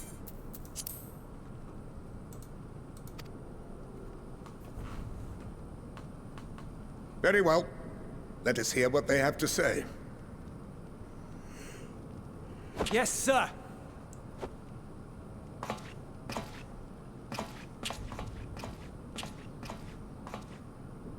I present to you our commander, Lord Quintus Van Kina, Legatus of the First Legion. The First? I had no idea you had survived.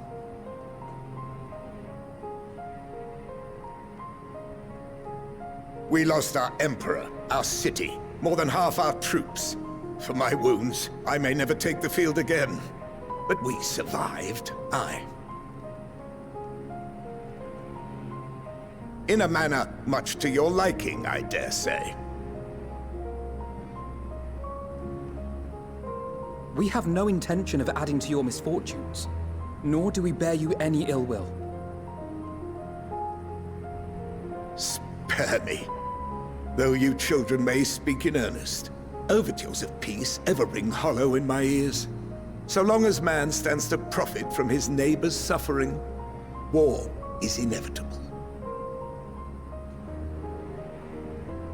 Driven from our ancestral homeland into this blasted waste.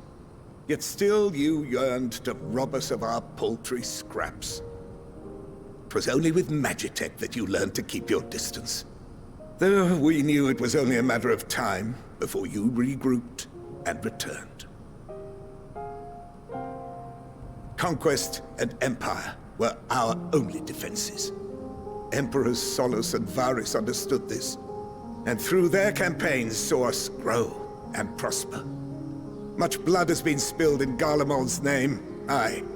But if it is a choice between yours and mine, then it is hardly a choice at all. I do not deny that a great many conflicts throughout history were driven by the desire or necessity to gain by another's loss. That is not why we are here. Nor have we come to petition your aid in the war with the Telophoroi, grave though that threat may be.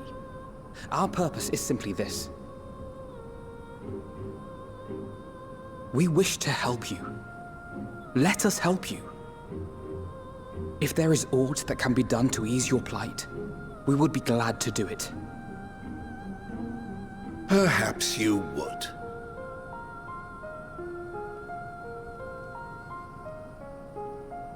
But regardless of the ideals you espouse, your leaders would not send an army into Garlemald if they did not stand to benefit. If we accept their aid, they will expect their efforts to be rewarded once the Telophoroi are no longer a threat. And after compensation and concessions, the great empire would be brought to heel. Her enemies rejoice at her downfall. Our third eye, a mark of shame. We won't stand idly by and let your people be humiliated. And we're not alone in that. We only want to make a difference, to make this world of ours better. Surely you can understand that. What I'm trying to say is, there are so many people who just don't care about making you suffer. And maybe that's almost insulting after all the suffering you feel the world has subjected your people to, but believe it or not, that's the truth. And now we're here, and all we're asking is for you to tell us what you want, what you hope for. So much blood has been shed, so much lost. All because of this endless war. Who wouldn't want to end it? Can we not work together to face our problems as one?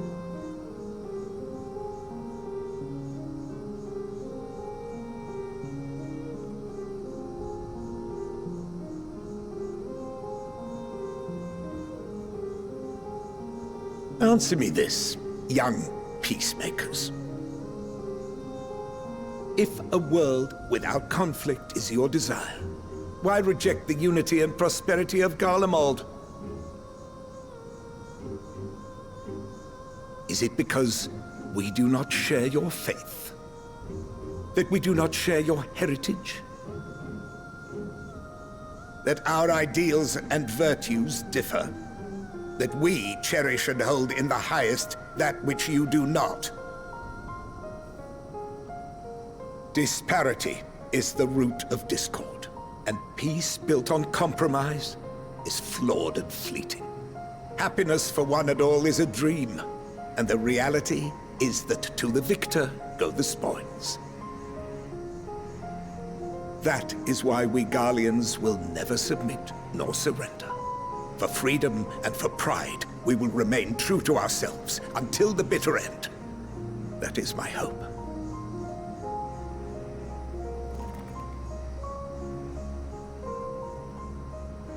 It seems there is nothing more to say on the matter.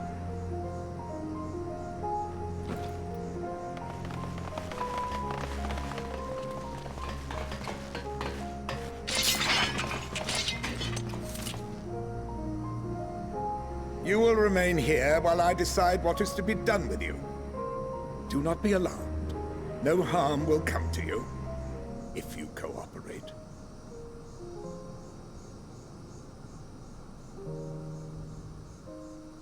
Oh, you gotta be kidding me. We will not resist. However, as your guests, I ask that we be allowed to speak with the other members of your group. As you wish. I had no intention of locking you up, as by dawn you would be frozen stiff and you're no good to me dead. You are free to move about the encampment, but there is one condition. Collar them. Are you freaking kidding me?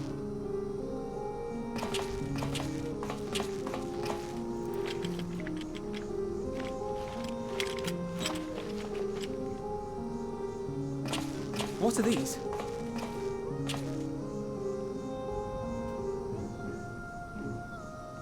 Incentive. You'll be watched at all times. Stray too far or act suspiciously, and we will administer a rather painful shock. Of course. Stop! Keep away from that one.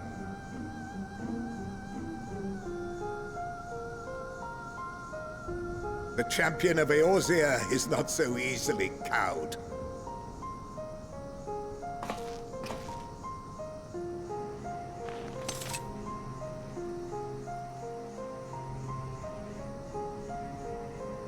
Even if he allowed himself to be collared, the shock would be no more than an itch. No. If he refuses to obey, we will activate the twins' restraints instead.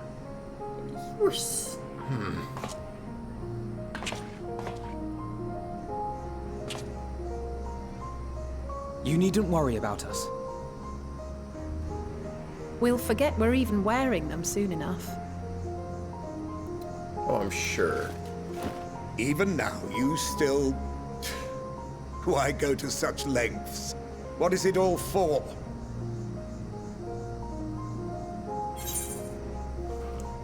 Because even the most bitter adversary may one day see reason. On the coldest, blackest of nights, meager though it may be, we must share the warmth of our fire.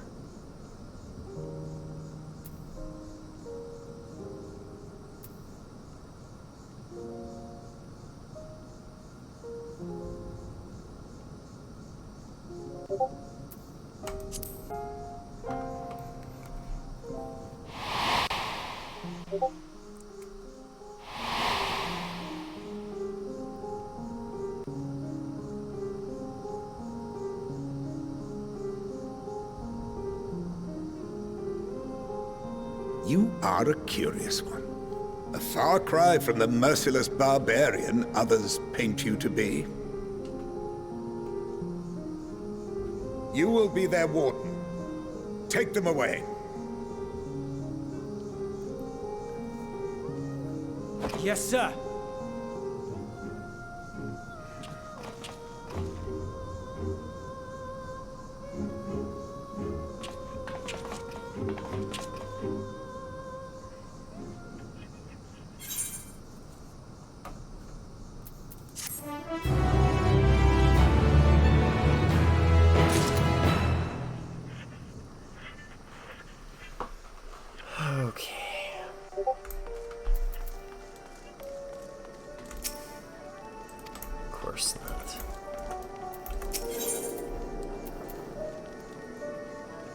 Personae non gratae. Julius has his orders, unpleasant though they may be. As per Lord Quintus's instructions, I am to supervise you during your time here in Tertium. Before you ask, no, I don't have a key or any other means to remove your collars. Nor would I tell you if I did. But if you try anything, you'll soon wish you hadn't. So do you truly intend to speak with the others? Or is that merely a ruse? We're in no hurry to disobey Lord Quintus, if that's what you mean. Or perhaps you doubt the wisdom of his decision.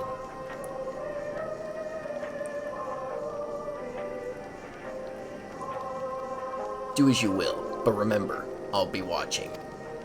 If I catch wind of you doing anything untoward, trying to trick our people into turning their coats and the like, those shock collars will be the least of your worries. Understood? Though we're somewhat compromised, to put it lightly, let's not waste this opportunity. I suggest splitting up and learning what we can of their situation. Above all else, don't use magics of any sort.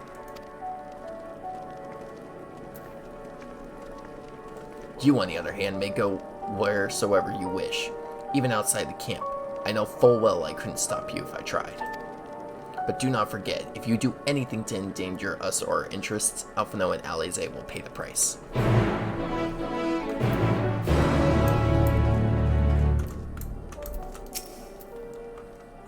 You came with Julius, didn't you? Well, whatever business brought you here, you best keep your hands off that aetherite. It's deactivated, but I'd rather you didn't mess about with it.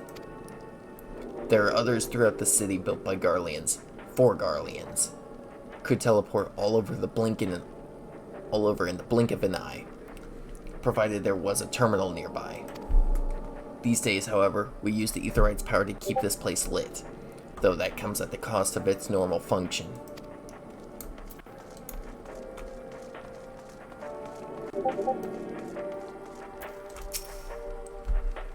I know who you are, the so-called champion of Eorzea. Come to gloat, have you? I'll wipe that smirk off your face. By the blood of our fallen compatriots, I swear I'll... Ugh. Damn. Tore the searchers. Of all the times, the worst of the lot, within striking distance, I can't even muster the strength. If it weren't for the third bleeding us, we'd be the end of you. Virgilia's treachery nearly cost Lord Quintus his life, but we made our escape. Took shelter in a mansion, tended to the wounded as we prepared to strike back, and then... Night fell and we gathered around the radio. Then the roar, the terrible roar. The capital was in chaos, but we were spared. If you can call this a mercy, mind intact, but body broken, a soldier in name alone. I'd cut you down where you stand if I could, murderer.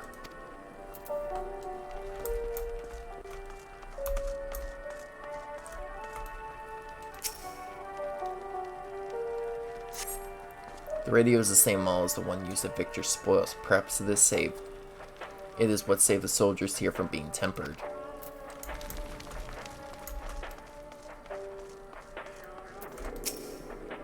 So cold. The young soldier is on the verge of losing consciousness.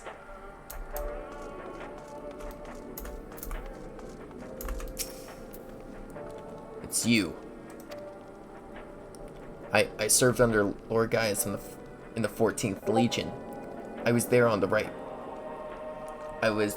night the Praetorium fell. You and your adventurers, you killed them, my comrades, my friends, swept them aside in their dozens, as though they were nothing to you.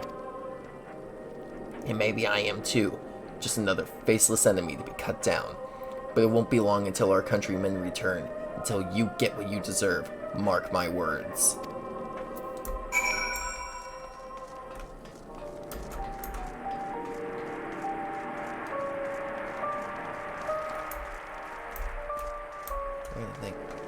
Are they in here? Okay.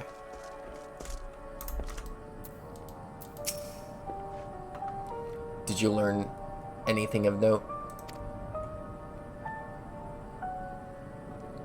Then your findings are consistent with my own. Their plight is desperate indeed. The sick and injured are at greatest risk. Without warmth and proper nutrition, I fear they will soon perish. I realize there is precious little we can do for them at present, but I cannot bear to see them suffer. Please, will you help me tend to them?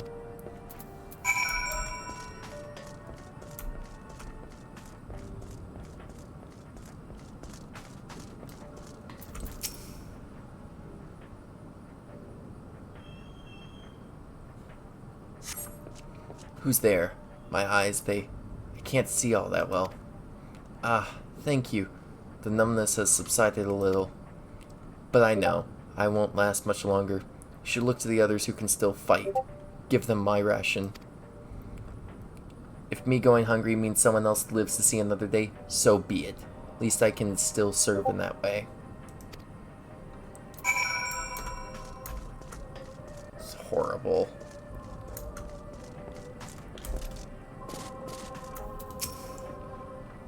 So those you met fare no better? I was afraid you would say that. I know we were warned against meddling in their affairs, but we can't leave them like this. Perhaps we might gain permission to have the contingent deliver supplies.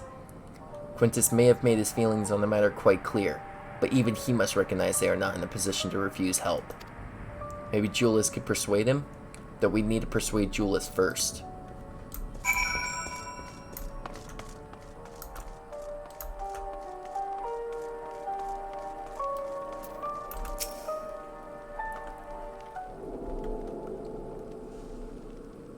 Well, seen enough.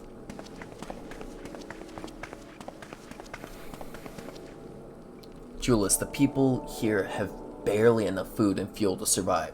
Have you and the other soldiers been able to procure any more supplies? Hold on. Alright, I'm back. Sorry about that. Cooking some stuff.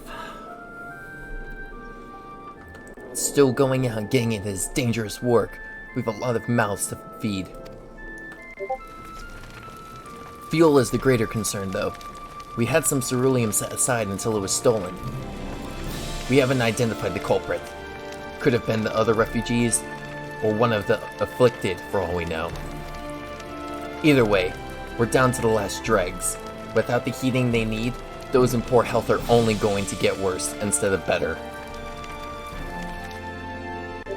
If it's ceruleum you need, our contingent has secured a ready supply. We can have some sent over.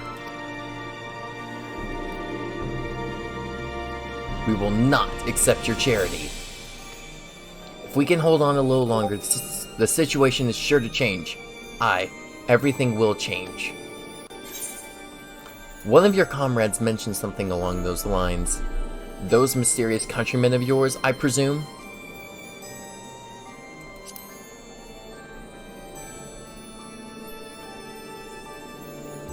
Heard something of it, have you?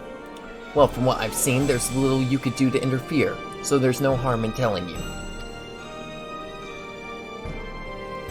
One of our scouts spotted a hooded man issuing instructions to the afflicted, or in the bastard's words, loyal servants of the Tulafaroi. Then he made his way inside the Imperial Palace, or what stands in its place. We'd identified the seat of the enemy in power, the enemy's power. We realized Lord Quintus dispatched a messenger to the 10th Legion saying as much, and instructing them to join forces with the Provincial Legions to prepare for a combined assault on the Tulafaroi. Once our allies arrive, our contingent will be sent running for the hills. Once our allies arrive, your contingent will be sent running for the hills. Then we shall reclaim the capital by our own hand. And how do you intend to survive in the meantime? At this rate, many of your countrymen will perish long before reinforcements reach Garlemald. They need help now. Say the word and we will bring you ceruleum.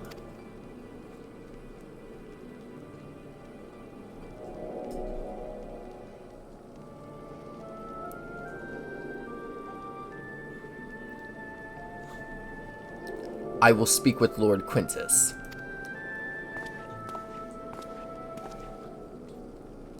Idiots.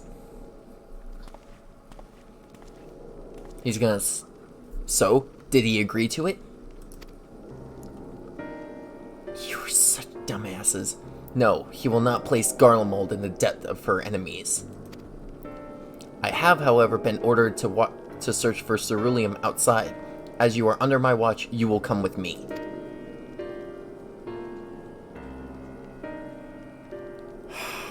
Very well. After all, many hands make light work. You lots are more trouble than you're worth.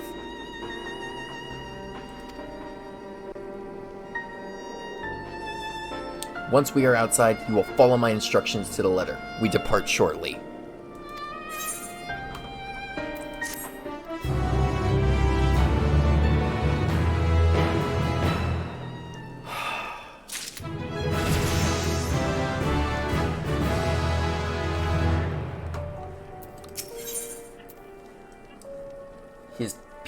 His park materials. Julius finds himself in somewhat bizarre position of leading ambassadors of an enemy contingent on a salvage mission. We will begin our search for ceruleum in Regio Urbanissima. The first location is Forum Soleus, a park to the northwest of this station. You are to remain close at all times and act only as ordered. Follow me.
So this is the park. I'm surprised they found space for one amongst all of these buildings.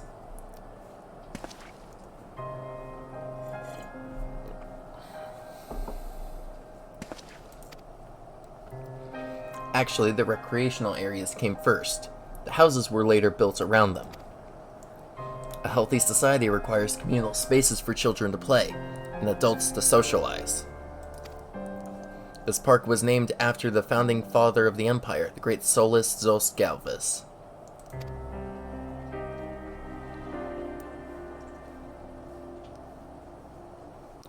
Did we come to extract ceruleum from the wrecked Magitech armor?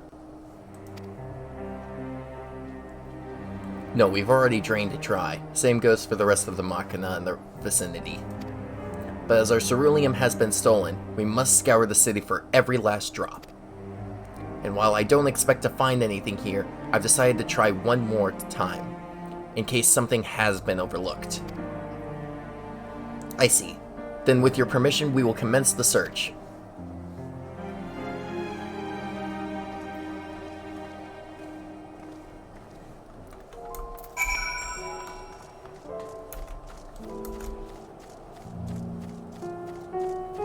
War Machina wreckage. Ugh, jeez.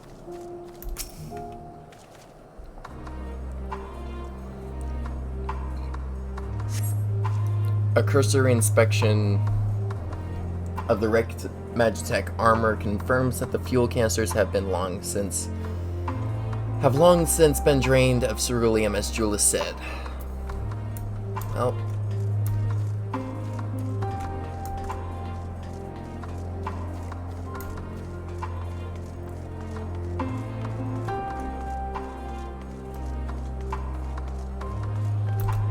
Map of Forum Soleus. Several points of interest are marked on the map of Forum Soleus. pond, children's play areas. To your knowledge, however, none would require the use of ceruleum.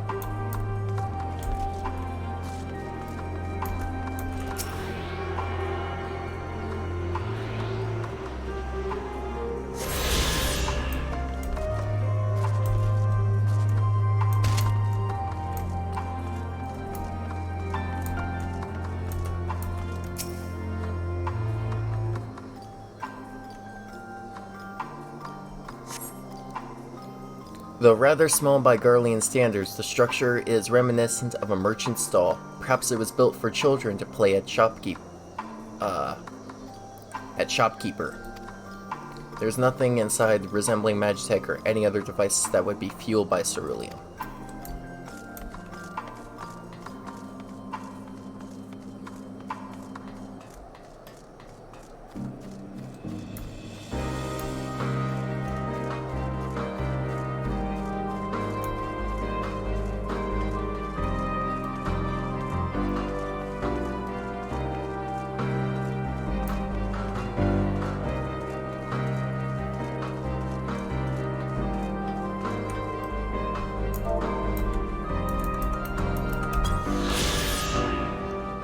Forum Soleus.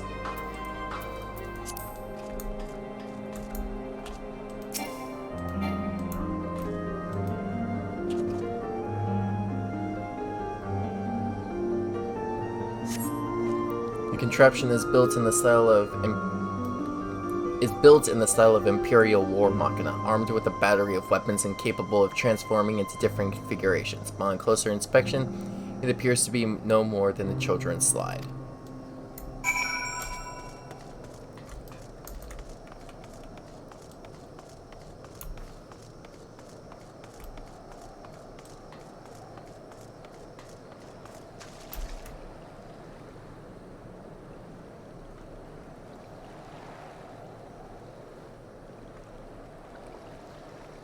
I love the reflections that this thing gives. It's so beautiful.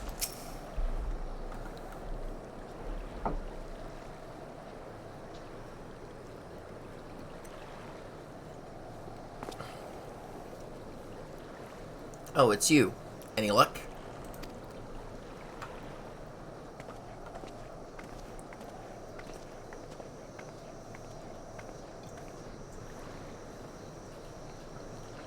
There's no sign of any ceruleum.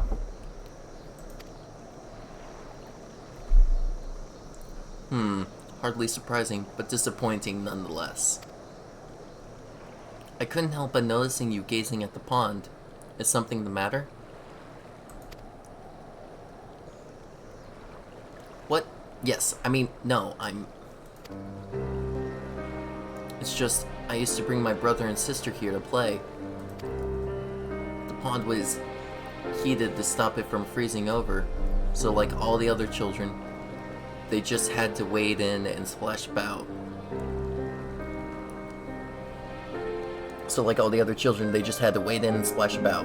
Would have stayed there if I didn't drag them out. We'd be sopping wet, and when all was said and done, every time when we get home, Mother would scold us, saying we'd catch our death walking around like that. The pond was heated. It still seems to be heated. With a ceruleum-powered heater, by chance.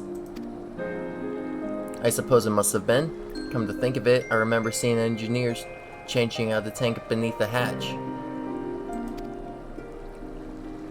That was a long time ago, when the water still flowed clear and wasn't this brackish muck. We can't see a thing, and I can't remember where the hatch might be. With the machinery most likely broken, the amount of filth in there is probably the only reason it hasn't been frozen over. I'd wager it's still unbearably cold, though.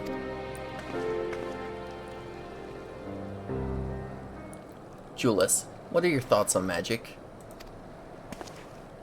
The average Garling would jump out of their skin if they saw it, but the first has a few foreign signiferi and medici, so it doesn't scare me. Then I take it you won't mind if I employ a little now? Alphino, as you have a knack for finding dry wood, Why don't you bring me some? Once that's done, a blast of Verfire should do the trick. Leave it to me. You're not planning to go in there, are you? Of course I am. That tank isn't going to fetch itself. It's nothing so involved as extracting unprocessed ceruleum from a frozen lake, like how the tappers do it. We're talking about a shallow pond in a park. And we have a way of warming ourselves up after. And we have a way of... Bleh. And we have a way of warming ourselves up after. But that's insane. So, fancy a dip? A little friendly competition might make things interesting. Last thing we need is you catching a cold. Step aside while I drink the pond dry. That way we'll find it in no time.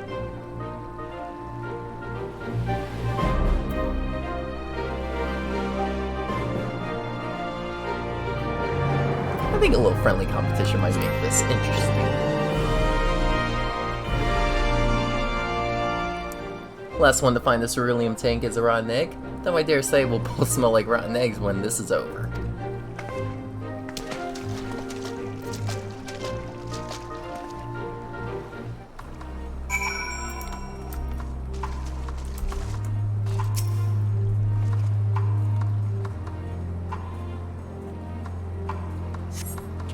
You delve into the murky water but come up empty-handed. To add injury, the insult the icy wind on your damp clothing chills you to the bone.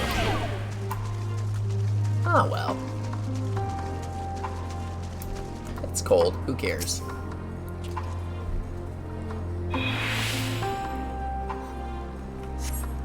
Beneath the water, your fingers catch on what you think might be a handle. Haha!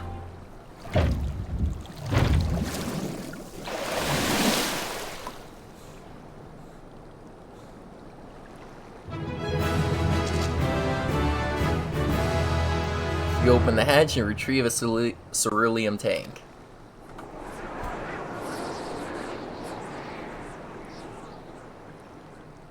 However, your grand discovery comes at great personal cost as you become acutely aware of the freezing cold and rancid odor emanating from every elm of your body. Julius will doubtless feel compelled to pinch his nose shut when you deliver to him your prize.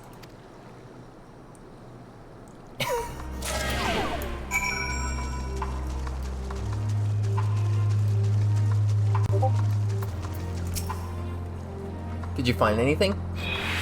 I hope you did.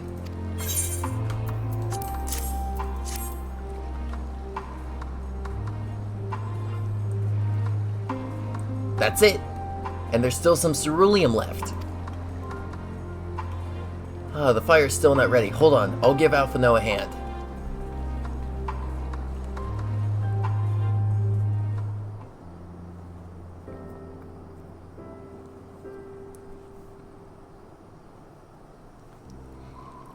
Call me Nil Dawn, because by fire I am reborn, and my clothes are mostly dry now. I appreciate you recovering the ceruleum, but I wish you'd taken the time to discuss the plan with me beforehand. Despite the way you've been treated in Lord Quintus's eyes, you're still envoys deserving of protection. If you were to die on my watch, he would be most displeased. Your concern is duly noted, but all's well that ends well. Julius, you mentioned coming here with your younger siblings. Did you grow up in Garlemald? I did, not far from here. My father was an accomplished researcher in his youth, and for his contributions to the Empire, awarded an estate. We lived well, better than many. What was Garlemald like in those days? Everything. It was everything you could imagine, and so much more.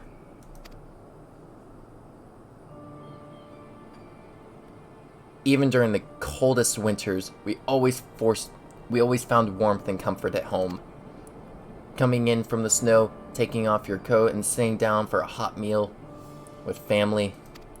Visiting friends and relatives, receiving that same welcome, knowing they had everything they needed. Walking down the street, seeing the lights in all the houses, hearing the faint sounds of laughter and song of happiness. And although the summers came and went all too quickly, in that brief respite, the ice would melt and the forgotten grass would make its triumphant return. Gray clouds gave way to blue skies. Some mornings we'd climb to the top of the tallest building we could find to watch the sunrise. Never again.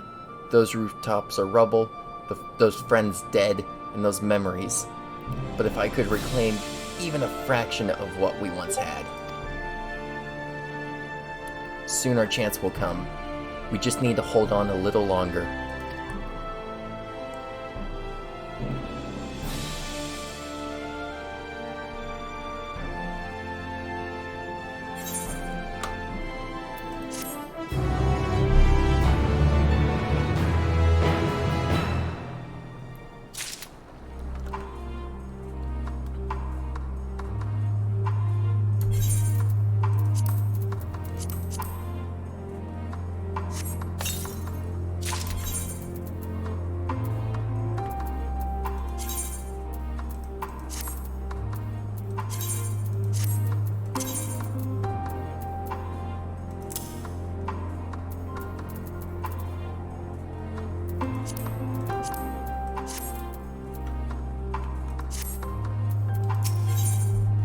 No good deed. Now that the fire is burned out, Julius is ready to move on. Alright, now that you've recovered from your escapades in the pond, there's another location I'd like to search, just outside the park.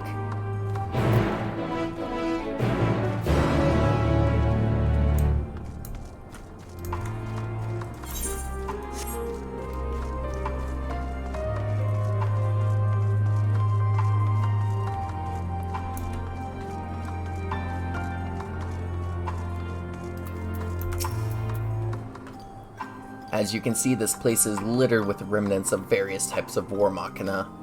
While my comrades and I have already recovered the tanks from the less damaged units, those that took a more severe beating are harder to scavenge. We decided to save those for another time, that time being now. Rather than prize them apart piece by piece, it would be quicker to remove the outer casting using compact explosives. With luck, we'll gain access to the tanks without rupturing them. Though the force generated by these devices is relatively weak, I would advise you stand well clear to avoid being hit by any shrapnel. Before even bothering, though, you should check the Machina ceruleum gauge to see if there is any left. It should still provide an accurate reading even when the unit itself is inactive. If the gauge is broken, I'll let you decide whether to use an explosive or not. Should you need more, come to me.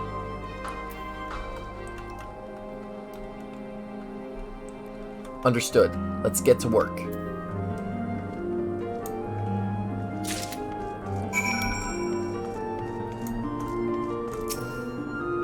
According to the ceruleum gauge, the unit's fuel tank is empty.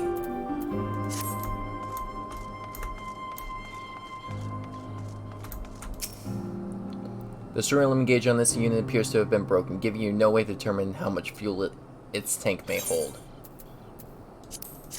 We'll give it a shot. After successfully removing the war machina's outer casing and retrieving the ceruleum tank, you find it to be completely empty. Damn it! That's bad already.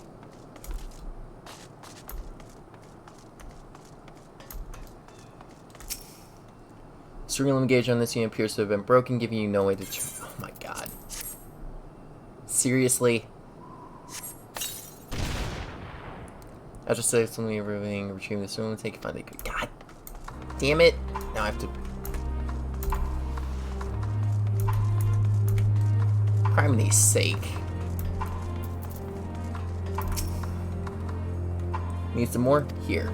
I have a fair amount of explosives spared today, but tomorrow is another story. We can't afford to waste them on units with nothing to offer, so be sure to check the gauge first. Of course, if the gauge is damaged, it's up to you to make the call. Yeah, I know. Damn it.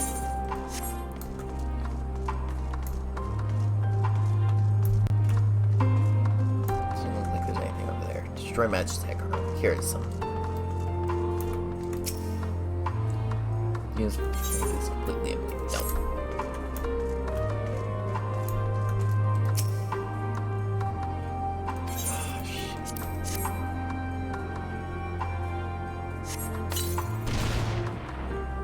You treat more ore machinas cerulean to find it is still half full or half empty, depending on one's perspective. Either way, Julius will surely be pleased by your discovery.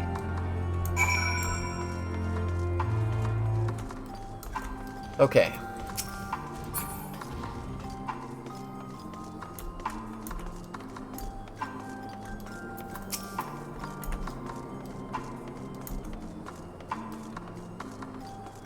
Only 3 explosives. That's not too bad.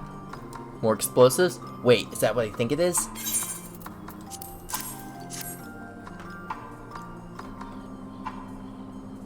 You've done it again. Truly, luck is on our side. With this, we should be able to refuel quite a few of our heaters. It's time we headed back. Wait here while I go and see how Alize and Alphino are faring.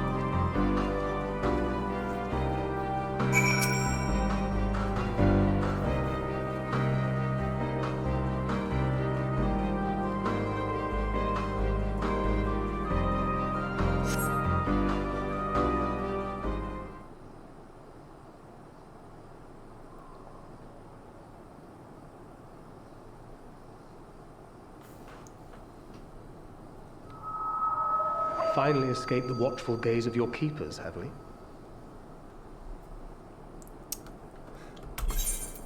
Hello, Thancred.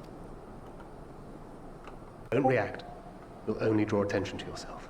Just carry on as you are and listen. After you left with the Garlean lad, Lucia bade a few of us scouts follow you at a discreet distance. We observed you being led into the station, but decided against venturing inside. When you emerged sometime later, and we saw that the twins were sporting Magitech collars, it was clear what had taken place. Now, as quietly as you can, tell me everything.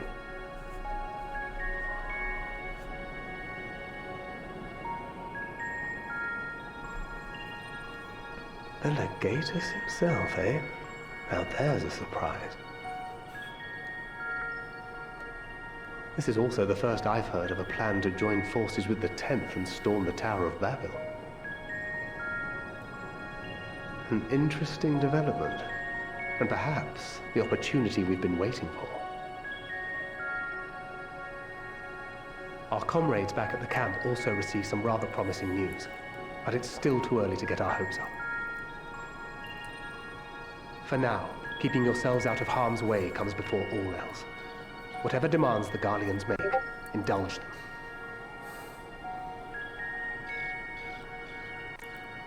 With luck, this will all be over soon. Until then.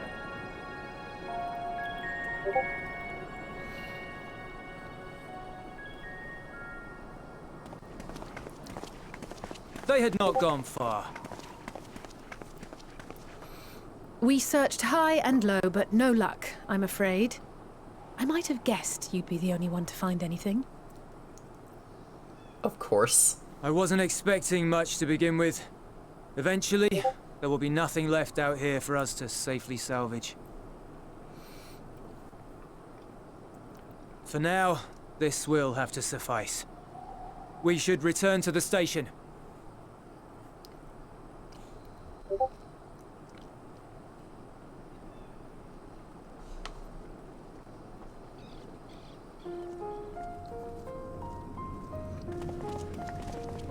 Ah, there you are.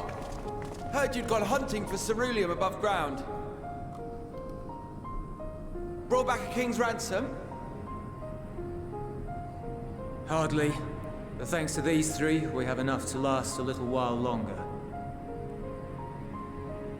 Well, well. It's not at all as I was expecting, these ones. For savages, they seem positively docile.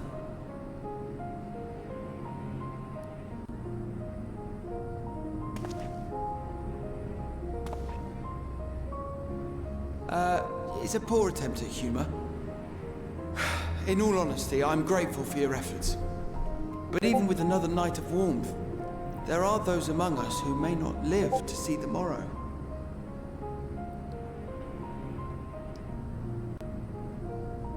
I trust your expedition was fruitful.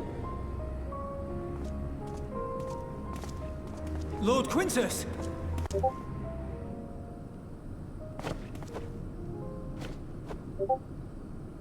Use what you procured to refuel the armor.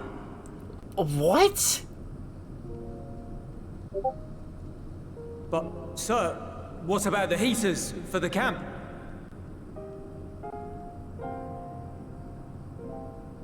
Oh, don't tell me. The time for action is upon us. You idiot!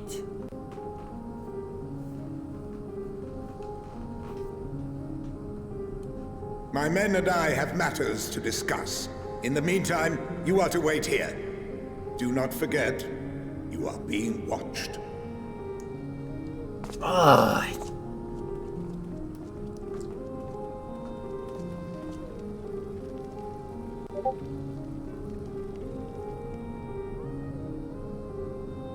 God damn it. The time for action. What did he mean by that? He's gonna attack the camp. I have a feeling he is going to I do can only that. speculate. Clearly something requiring their magitech, given what we just heard. Whether they plan to utilize it now, or after they join with the 10th, is another question.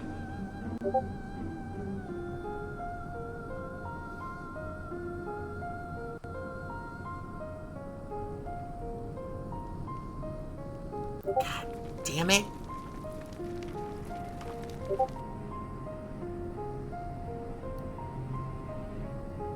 Will they ever escape this cult? Return to and reclaim the idyllic spaces of which Eula spoke?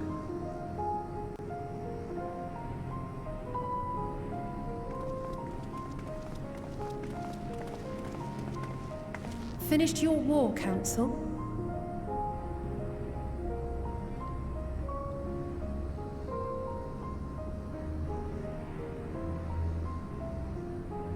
Alphino and Alizé are to stay here, as our prisoners. They will be released once your comrades have relinquished their supplies and withdrawn from Garlean soil. Are you freaking kidding me? Until our terms are met, they will be detained at a separate location. Oh, you gotta be kidding me. Are you serious? After everything we've said and done, this is how you treat us. Our allies have but limited supplies. They may stave off cold and starvation for a short while, but what then?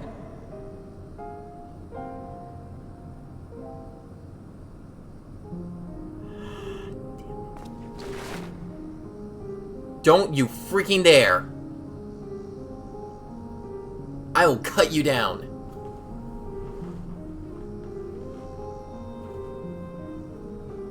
For now, keeping yourselves out of harm's way comes before all else.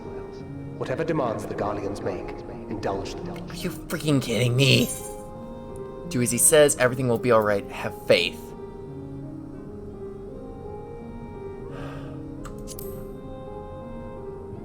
Do as he says.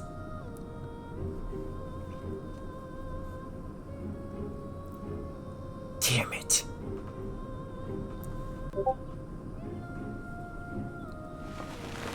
Bastards. Get them out of here.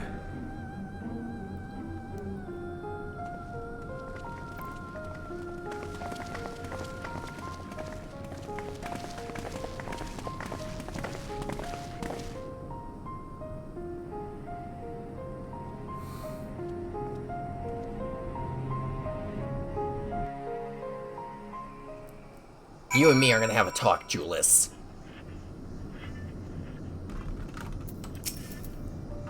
Alphino and Alizé will be fine, providing they do not resist.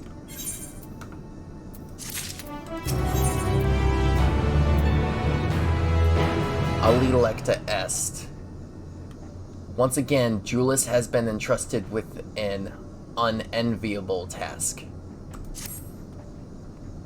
You will accompany me back to your camp, where I will meet with your leader and present Lord Quintus's demands. Before we depart, however, there's something I would ask of you. Assuming your contingent complies, the supplies they surrender will need to be transported here. That task falls to Legionaries Marcellinus and Octavia, who will pilot Magitech armor to your headquarters. You are to inform them that we are leaving shortly. Tell them to ask the ill for further details in those words. Once you've seen to that, meet me by the exit. Damn it!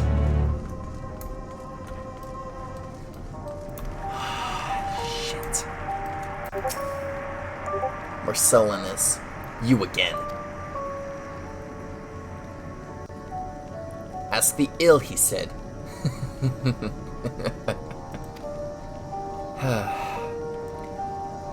So, that's to be the way of it, after all this. How ironic that you should be the one to deliver the news. If those are my orders, then so be it, for the glory of Garlemald.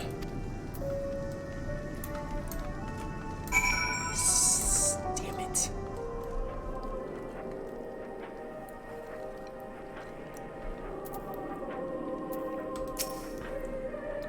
What do you want with me? Ask the ill, so Lord Quintus has reached a decision. I knew he would understand, that he would recognize the savage is a ruthless, merciless creature, and to defeat him, we too must be uncompromising. I am ready. In the name of Emperor Varus, for the glory of Garlemald, I will fulfill my duty.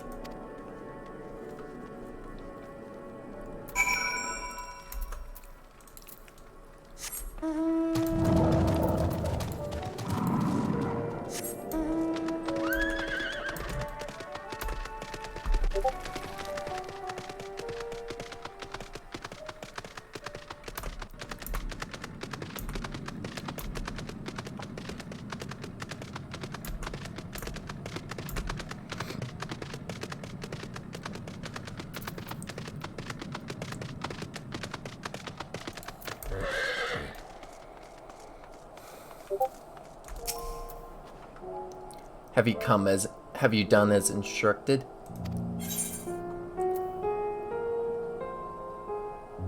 Their duties involve more than the transportation of supplies, don't they?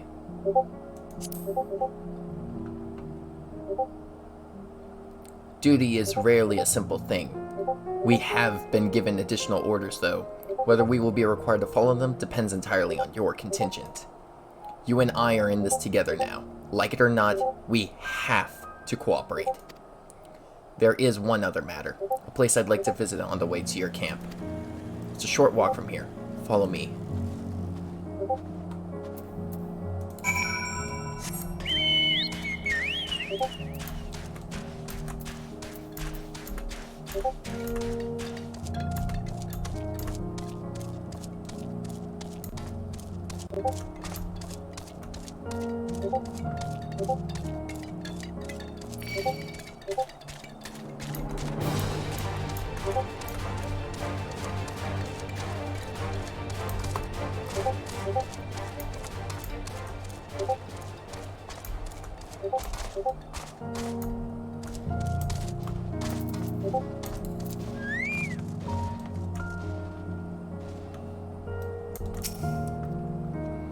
Julius lingers by the ruins, reluctant to leave, reluctant to stay, unable to move on.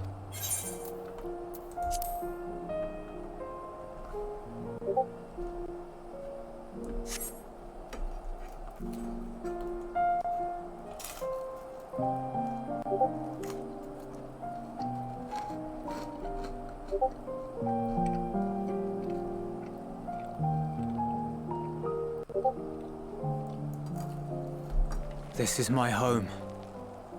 Our home. Oh. At least it was, until that night. I was with Lord Quintus when the capital fell, and thus spared. My family, who did not own a radio, were less fortunate. When dawn came, I made my way here. My parents, my little brother and sister, they were still inside. But they weren't themselves, and they tried to. And I had to. You killed them. I had promised to take them away from the capital that very morning, to somewhere safe, to hide until the fighting stopped. I promised.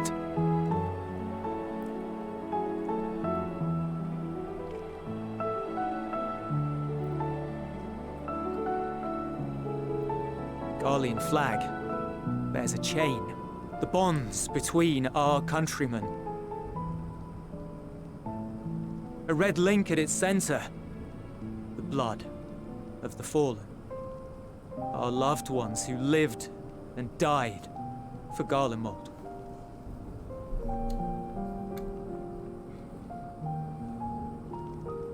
But if she too fell, who would be left to remember them and their sacrifice? What enduring proof would there be that they were ever here? If we had turned to your gods, would they have saved us?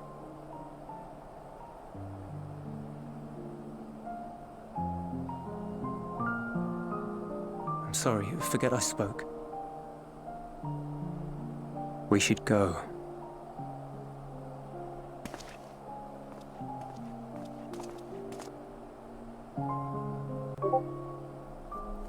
Sorry, Julius.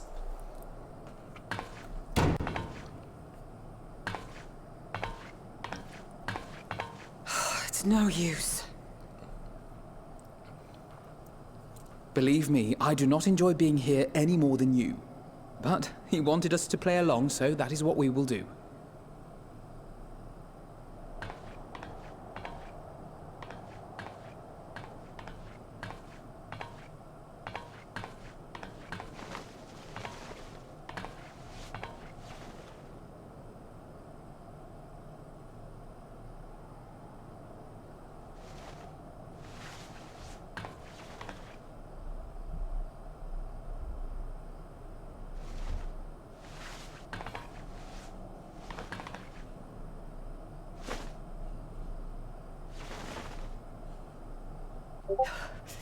It's so cold.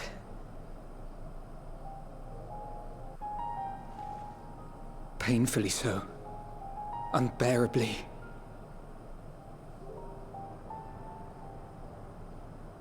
I've been thinking about what Quintus said. About why no one would accept Garlean rule. Irreconcilable differences. When coexistence isn't an option, only conquest remains. Varys at Gimlet said much the same. Only by uniting the world beneath a single standard would we rid ourselves of the Ascians. United as one people, one race cleansed of imperfections. A cold and unforgiving vision. And when we fail to live up to their standards, what place is there for us in their world?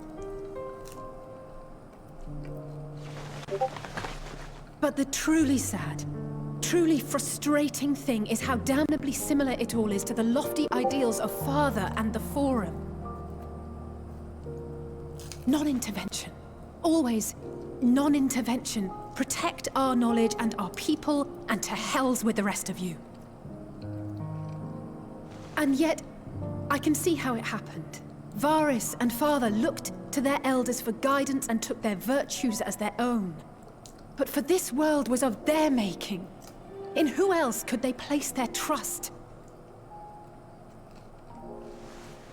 All of us lost in a sea of chaos, searching desperately for purpose and meaning. But it shouldn't just be an extension of another's. It has to be ours. It has to be. We all have a stake in this world. No one should be silenced. I won't deny that we lack the experience of people such as Father or Quintus. Perhaps they've come to see the world as a series of problems, and the most efficient way of solving them, to reduce everything to fundamental forms. A stone is a stone, a cloud, a flower, no more than that. Simple descriptions that strip the subject of distinguishing characteristics. A man is a man, divided according to race, creed, or allegiance, and to some, defined by such associations. Is that what you think? In my misbegotten youth. But what I believed wisdom was no more than aggressive ignorance. I've since learned to look beyond the banners and the politics, to see people as individuals with their own hopes and dreams. As for my dream of building a better world, well, every day I'm reminded that it is far more complex than I had ever imagined. But it only spurs me onward, to find the wisdom and the strength to see it through to the very end.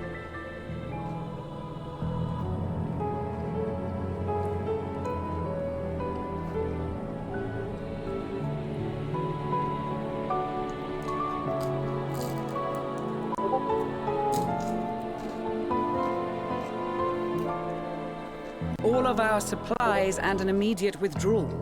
These are your conditions? Demands. And you forgot about the airship. Once again, you will leave one behind. It will be used to return the prisoners. Their collars will be removed prior to the exchange.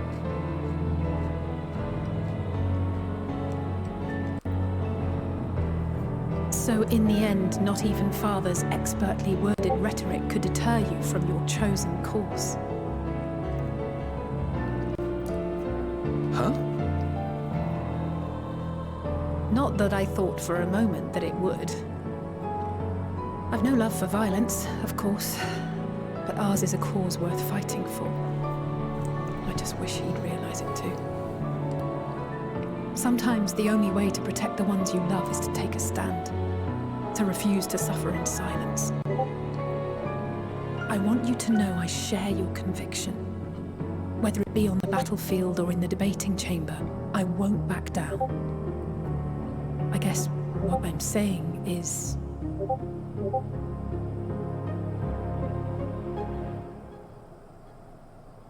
You've found your own reason to fight. Yes. Yes, I have. God's willing, there will come a day when we can finally lay down our arms, and there will be peace. But not until the Telophoroi have been defeated once and for all.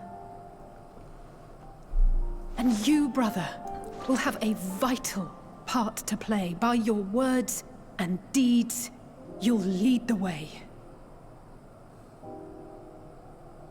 I pray I am up to the task. There'll always be naysayers. Those who think us fools for even trying.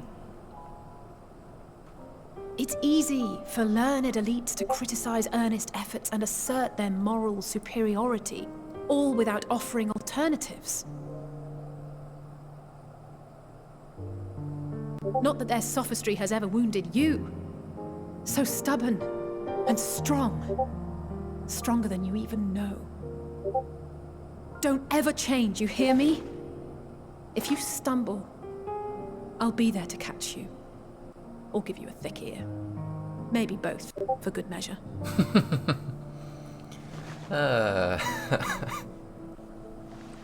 Thank you, Alice.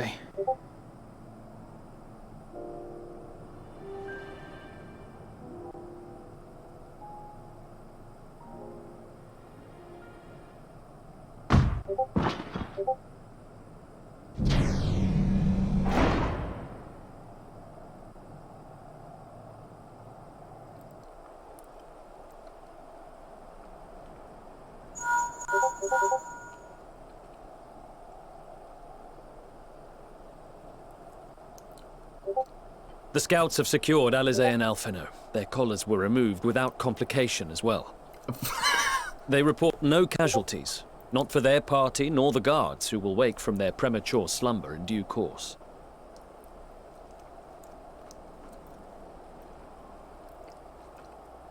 It would appear the situation has changed. I propose new terms. We have information that will be of great interest to Lord Quintus, and I wish to speak with him in person.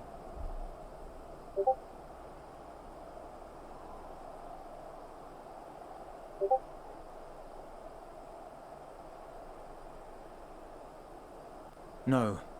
In the event you rejected our first proposal, we came prepared with a second. Oh, God. You're gonna fight. Damn it. Ambush! Looks like I'm getting ready to fight you all again. More are coming! Make ready! We, the loyal soldiers of the First Legion, proud servants of Garlemald, of the fallen Emperor Varys, shall safeguard these lands from the barbarian hordes until our countrymen return!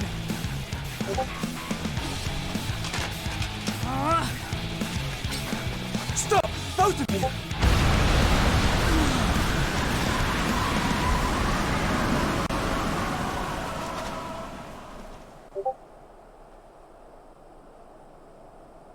This child may be the worst emissary I have ever seen.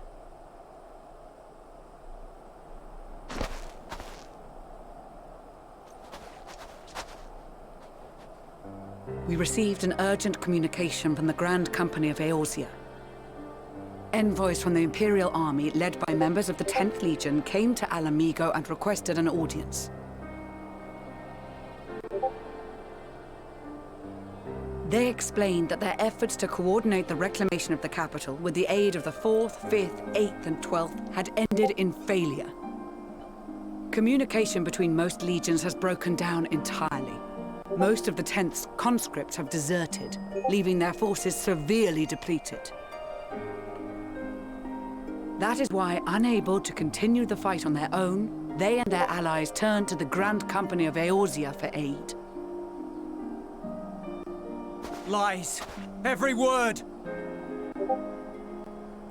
It is the truth, and I have not finished. The 10th has requested that we deliver a message to Lord Quintus. Have the ill stand down.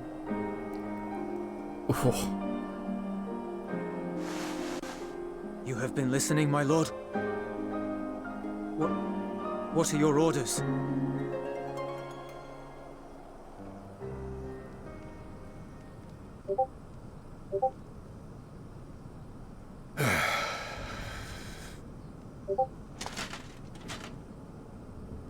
Inform her that we will honor the 10th's decision.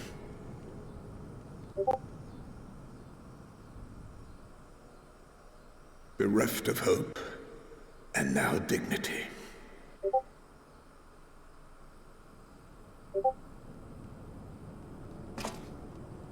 I release you from your duty.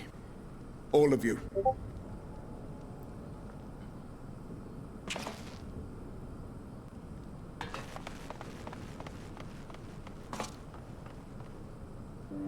I take solace, your radiance, in the knowledge you are not here to witness our debasement. 'Twas a grand, glorious dream we shared. Of a world united, of peace and prosperity.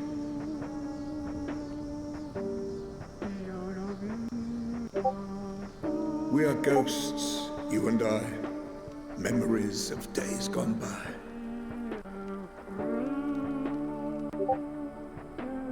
bonds forged in blood that I will not see tarnished.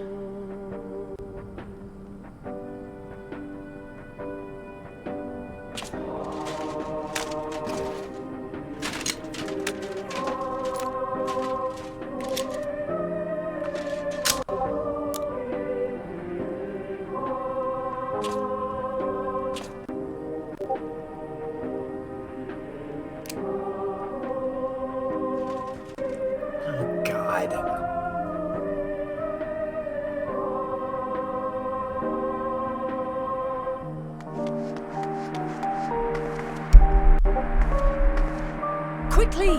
We have to reach the station before it's too late.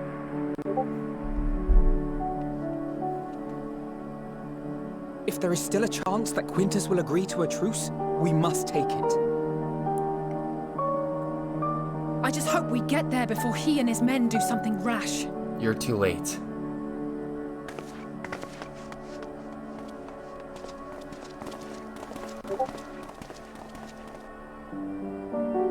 Ah, jeez.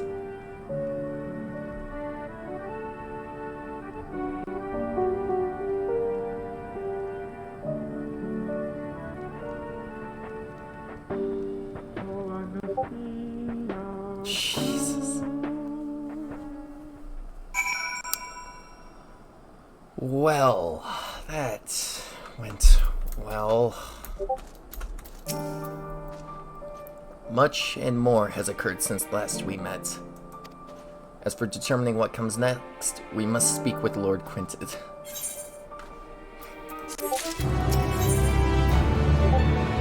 This isn't gonna go well. With the immediate crisis averted, Lucia seeks to gain a clear understanding of the present situation.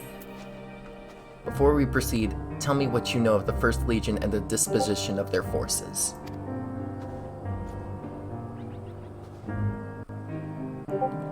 They were preparing for war while the refugees in their care were left to go hungry? A reckless, short-sighted plan that risks the welfare of the people they are sworn to protect. Nevertheless, we cannot compel them to accept our aid. If we were to arrive in force with the intent to do so, we would only incite panic, but perhaps they can be persuaded to follow one of their own. Go with Julius back to the station and have him lead the refugees here. Some may be unwilling or unable to leave, but for the time being, I'll take what I can get. Alphino and Alize and the scouts sent to extricate them should already be at the station. I will also have our other comrades in the area lend their support, should it be needed. Understood.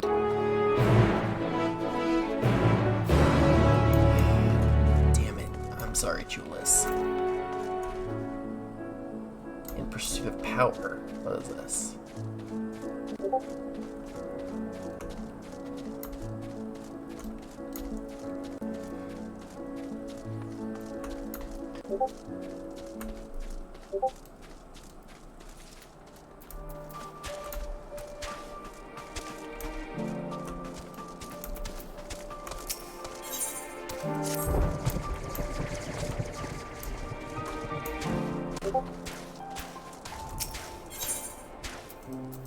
Seems that was like the only story-driven one so far that I've seen for the restoration and all, so.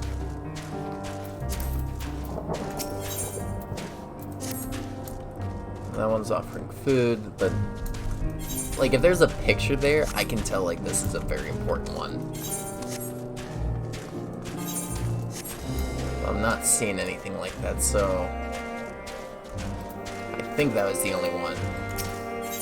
So we can go back to the story quest from here on out.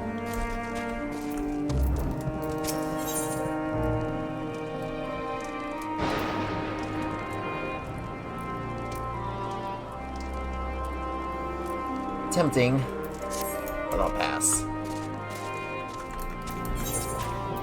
Equipment for necklace is... No, I actually do need to get a better necklace. I can get to that eventually. In the meanwhile, let's make our way over to where Alize is. This is gonna be a long walk.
Seems I already took care of it.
The warrior and Julius.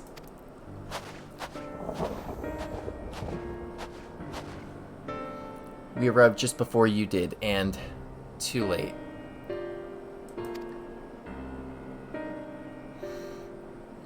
Too late for what? What's happened?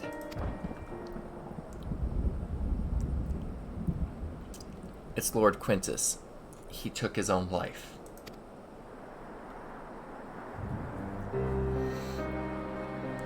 After the news about the 10th, he relieved us of our duties. Then, he was alone. Then when he was alone,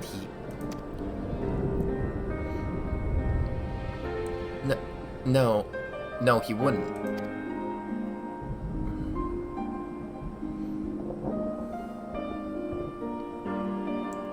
Thancred and the others, assisted by the soldiers, have seen to the remains. In due course, shall the legatus be afforded a proper burial. He released us from our duty. He wanted us to be free to choose our own fate. Without him to guide us, I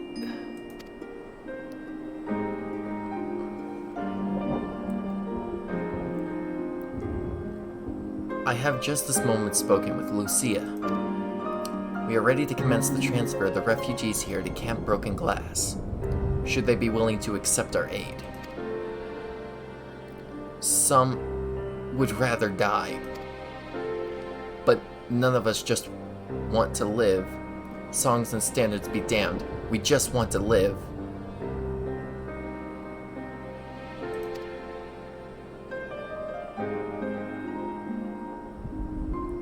We'll need to speak with the refugees. They'll have to decide for themselves if they wish to come with us.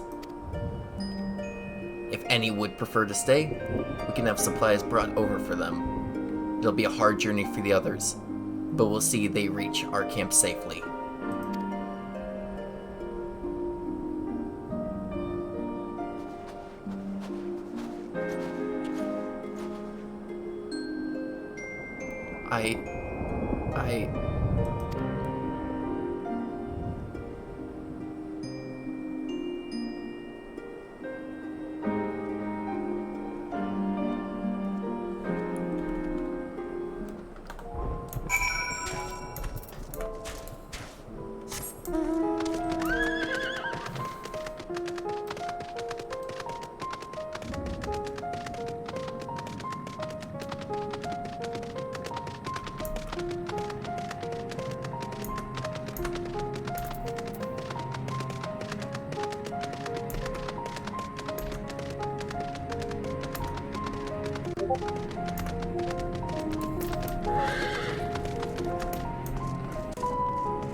was only ever a dream, wasn't it?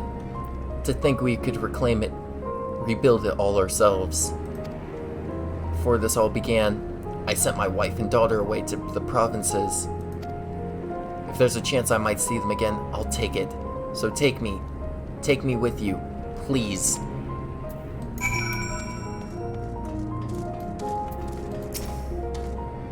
Well, got the Aetherites sorted in the end. All it took was a few adjustments, and now it works as well as it ever did. From what I can tell, the one in Latrum is also functioning as normal. That's where you lot are staying, isn't it? Now that most of us are packing up and leaving this place, I reckon there will be more use for me and my skills over at your camp.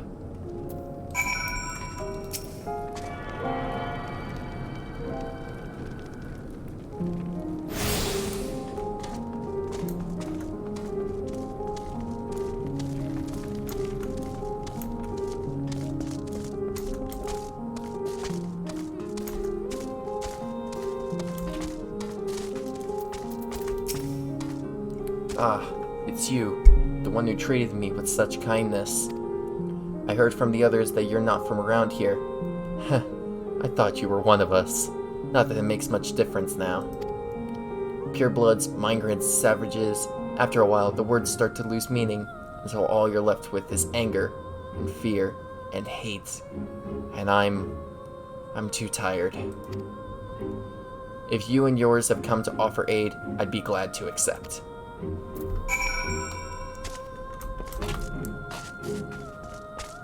Well, this is all well and good. This is still very depressing.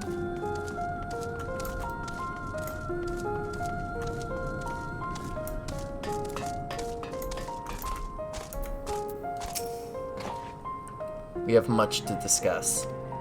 Our rescue, the attack on Camp Broken Glass, what we'd hoped to talk about with Quintus. But all of that can wait. More urgent matters demand our attention. Are any of the refugees willing to come to our camp? Thank the 12. Thank the 12. You and I should go first and secure the route back to Camp Broken Glass. With all the creatures intempered skulking about, I expect we'll have our hands full. This should come in handy. Conqueror's Chain, courtesy of our Lamensin friends. I'd save it for the tempered, though. I'll mark a few points that need surveying on your map. Once you've taken care of the riffraff, we'll meet back at our camp.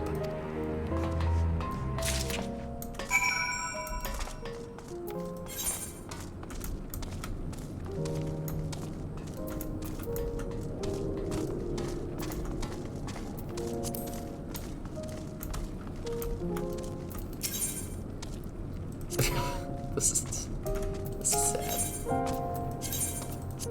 While I am glad that they're selling me stuff, this is a bit depressing for them. I feel really bad about that.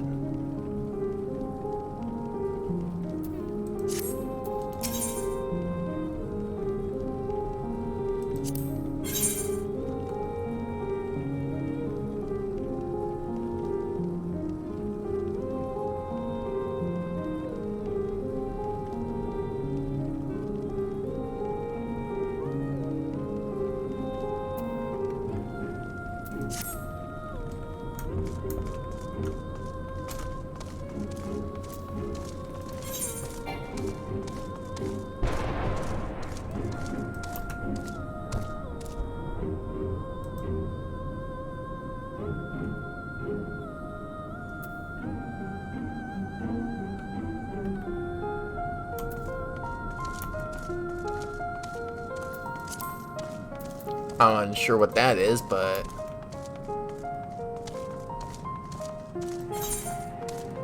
children are our future.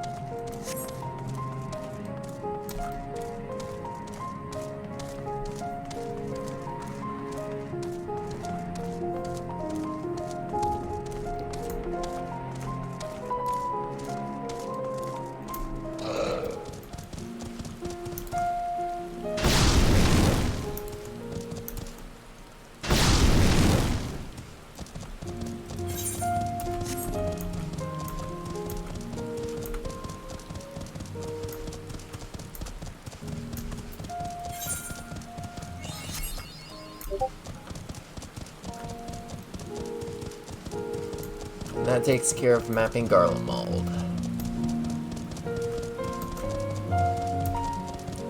Now it's time to go down the list.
A little ways to go.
Need to go for those.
Oh, right. I forgot. My bad. I didn't do that.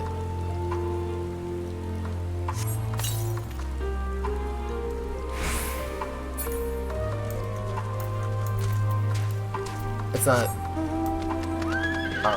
kill, it's just subdue them. Right, I forgot about that. I almost... Whoops.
Ah, there you are.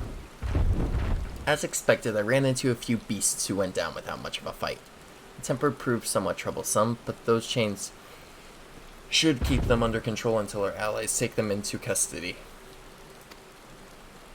With that taken care of, I'm to gather a few supplies and then return to the station. While I see to that, would you mind appraising Lucia of our progress?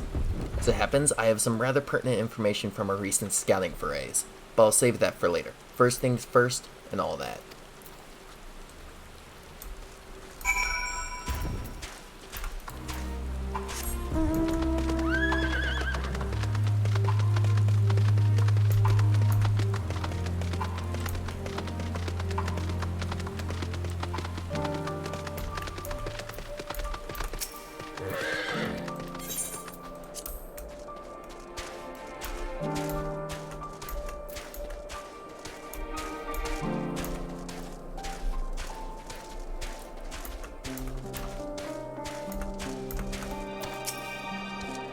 Ah, I was informed of Quintus's suicide.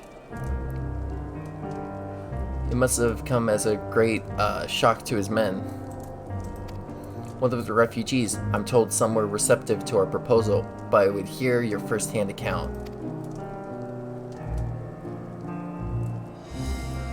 That so many did not hesitate to accept proves how desperate their situation has become. We'll do our best to make them feel welcome. The troops who participate in the ambush are no exception. They will be afforded the same treatment as any other refugee. Perfidy notwithstanding, after all, even if I wanted to make an example of them, there's no one left to learn from it. We will tell our allies that these soldiers were acting under the direct orders of their legatus, and that following his suicide, they offered a full and unconditional surrender. Perhaps Quintus thought that he had lived, he would be tried as a war criminal, and his men punished with him. Perhaps by taking his own life, he hoped to absolve them of any culpability. Or perhaps, like too many others, he was a true believer to the end. Who can say? I didn't know the man or his heart.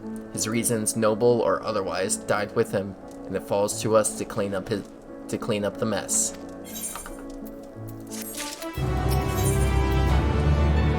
In from the cold.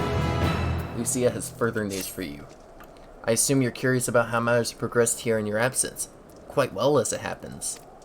Now that we've procured ceruleum from Tapper's Den, the recently repaired heaters can provide much needed warmth. Furthermore, we've prepared sufficient food for everyone. Those from Tertium shall find a hot meal waiting upon their arrival.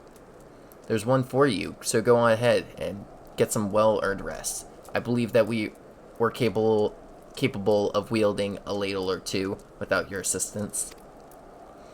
On your way, though, might I ask you to seek out Y'shtola? She was but recently attending to the wounded, but she's meant to be taking a rest herself. See that she is.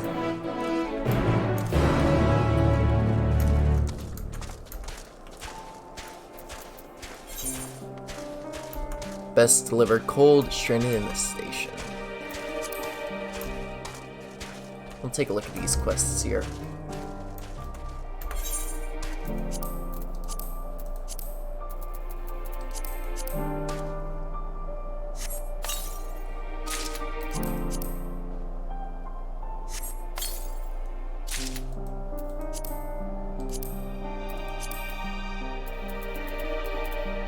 Good grief, I have so much food.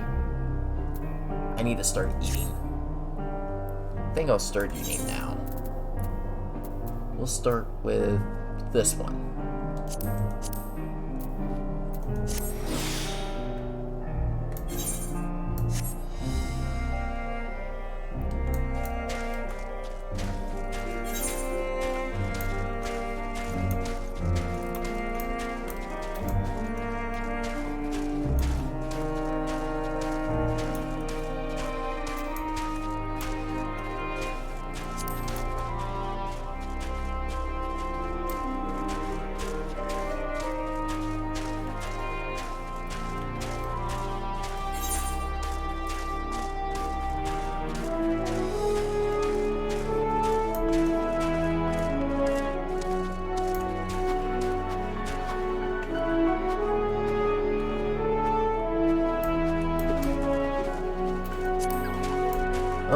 I guess I can continue on with the story here now that all of that's done then.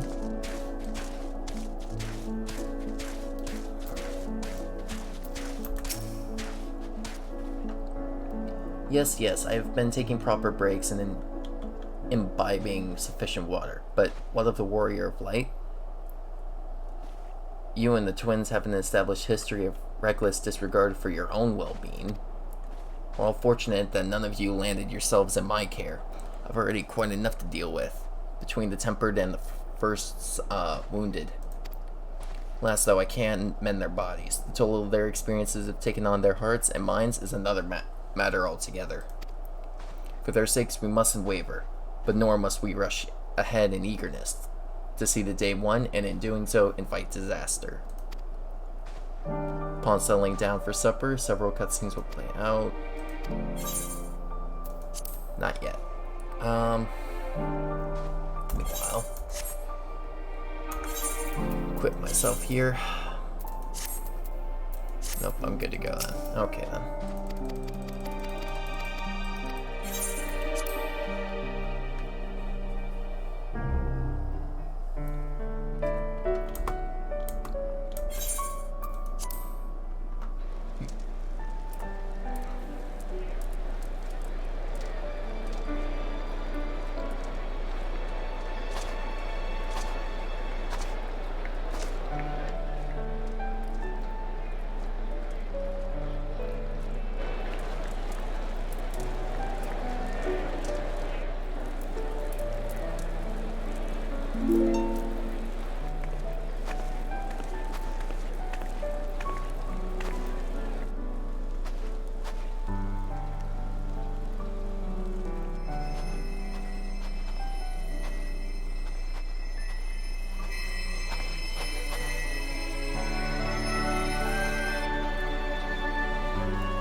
Is that all of them?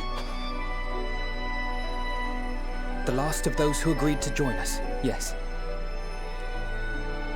We left heaters and provisions for those who wish to stay behind. They won't last forever, but hopefully they'll last long enough. For now, I think everyone's earned a rest. We'll see to those in need of medical attention, so take the others with you and get yourselves some hot soup.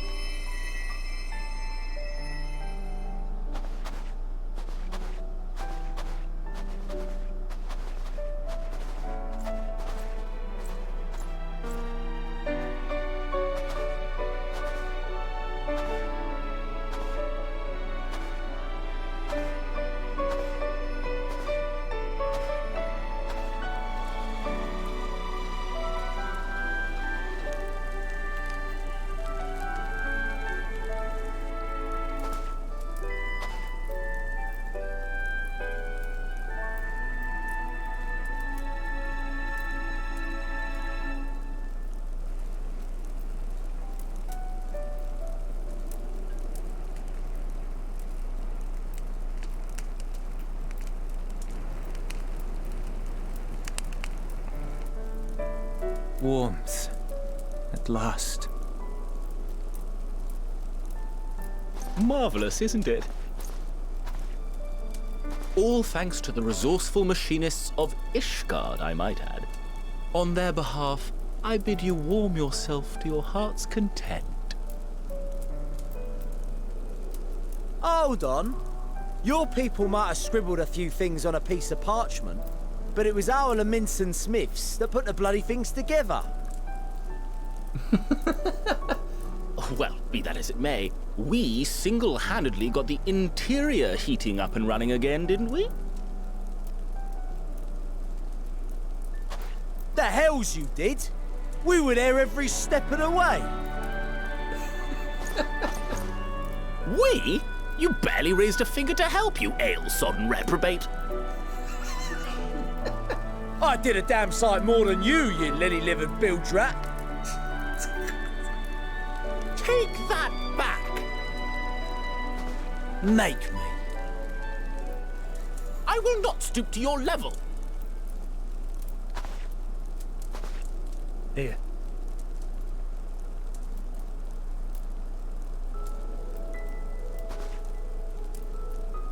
At ease, man. There's nothing funny in it.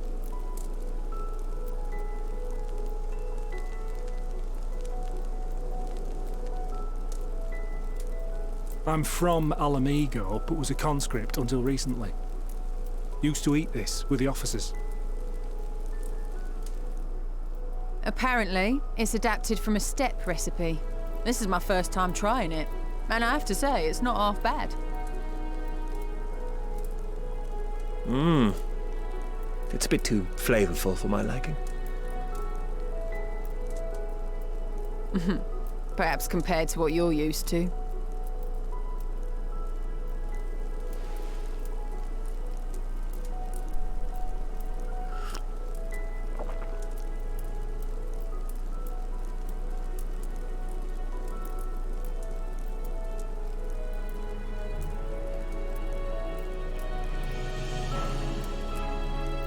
It's the little things that make life worth living, don't you think?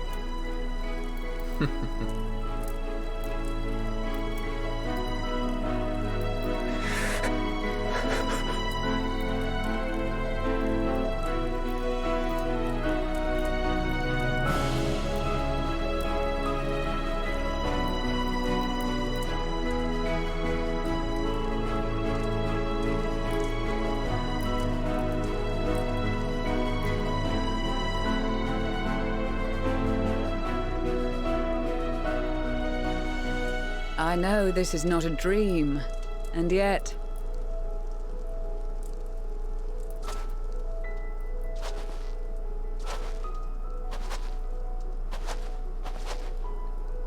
I felt the same way at the Dragon Song War's end.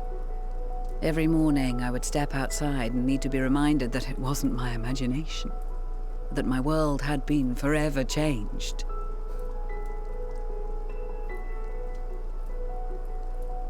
And just as I had grown accustomed to the idea, again you change my world in ways I never thought possible.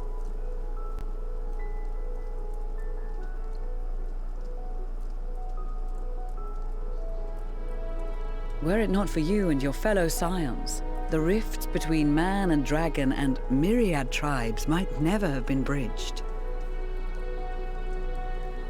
The Grand Company of Eorzea, the Ilsabard contingent. We owe it all to you. We've shed many tears in recent days, of pain and sorrow, triumph and joy. I much prefer the latter.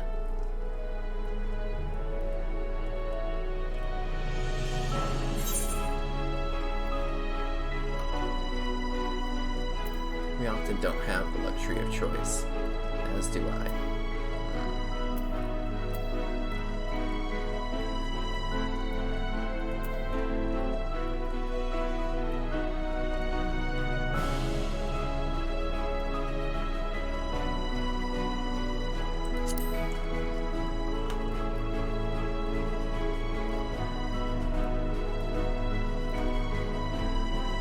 I'm honored to fight by your side.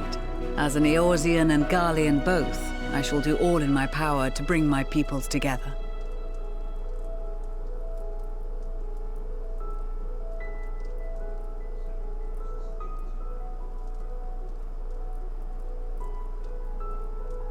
It is a remarkable achievement. Everything that I and the Populares had hoped for, and more. Would that it had come sooner.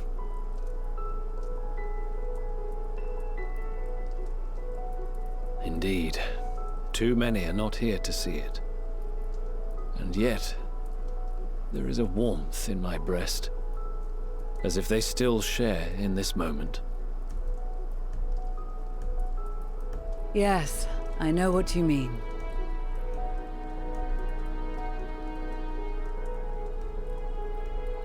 On a night like tonight, the wind and cold seem to pass me by.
behalf of the Garlemald Empire, thank you for inviting me today.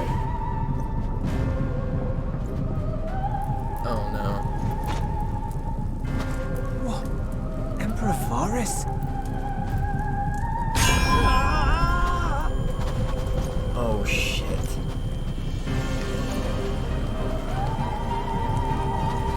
They are being tempered. The talismans! Quickly!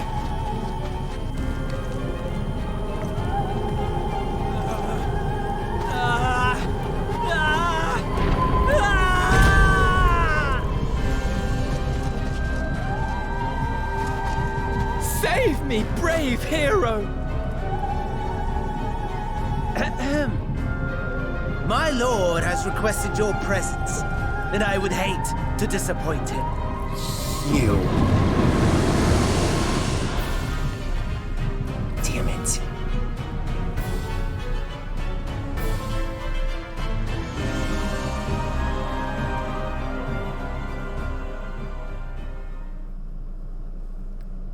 The experiment was a success, but I fear our time is short.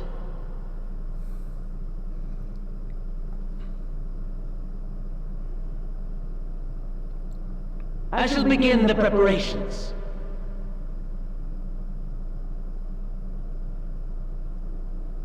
Now, it is time for you to awaken. Shit.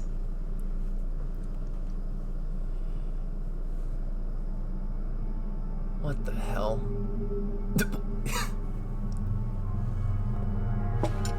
Good morrow to you. Here, have a taste before it gets cold. Oh, but be sure to remove your helmet. Take a moment, too, to familiarize yourself with that borrowed flesh. Familiarize?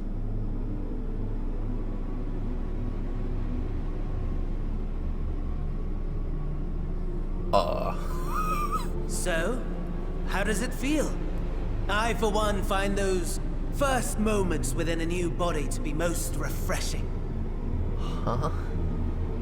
We had a Magitech engineer by the name of Aulus to thank for this method of soul extraction and implantation. I believe the two of you met briefly in Alamigo. His was a rather sticky end, wasn't it? Thankfully, he was thoughtful enough to leave behind his mind-jack technology. I took the liberty of making some improvements and selecting you as my esteemed test subject.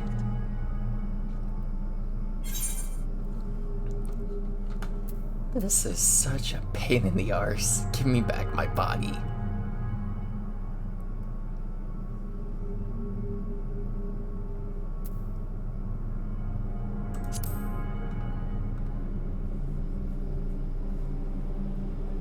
Come now.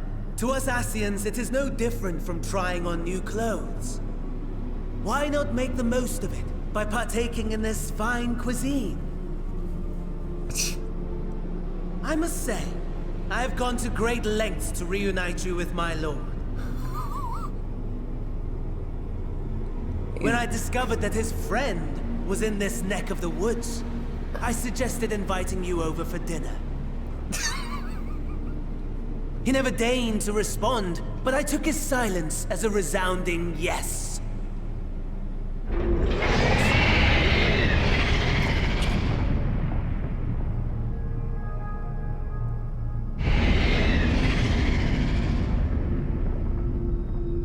Oh my!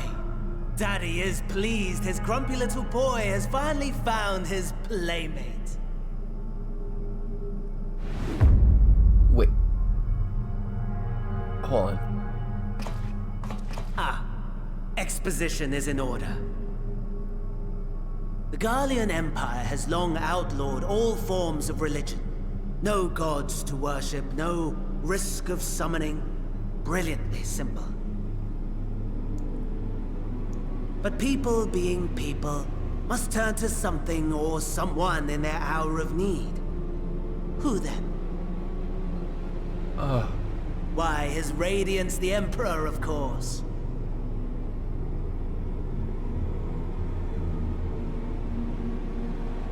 As you have observed firsthand, Garlemald has seen better days. The legendary Solosos Galvus, dead. Provinces near and far in open rebellion. Our bold new emperor assassinated. And that last one even sparked a civil war. What rotten luck. The people cried out for salvation. Their earnest pleas, one might even call them prayers, a supplication united for the Empire to reclaim her former glory. And so their will did manifest, channeled through the corpse of none other than Emperor Varus himself. And lo, the Savior was born, the embodiment of the Garlean spirit, their anima.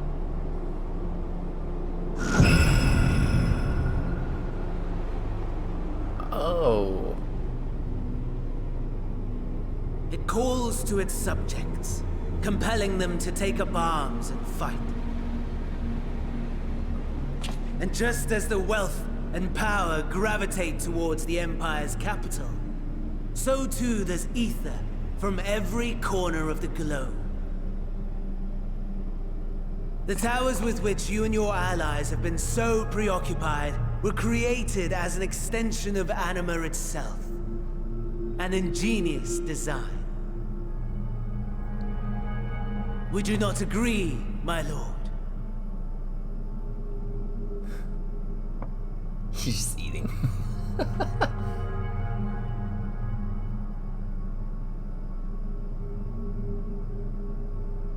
Does the pursuit of prey you have bested before excite you? Of course not. Absent the challenge, the thrill, your prize is a hollow victory. Butchery.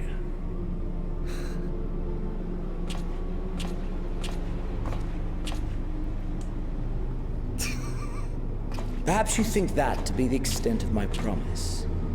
I have no doubt fallen in your estimation since Alamigo. Fair enough. But do not let your disdain deprive us, of an opportunity to craft an even more majestic moment of euphoria. I have been honing my craft as I set the stage for our reunion.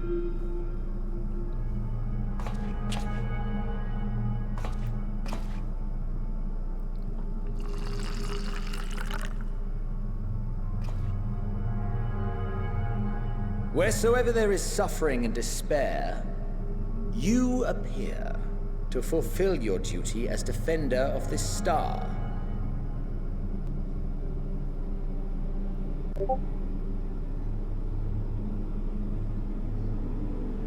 The chaos and destruction that my hordes have wrought are my gifts to you alone.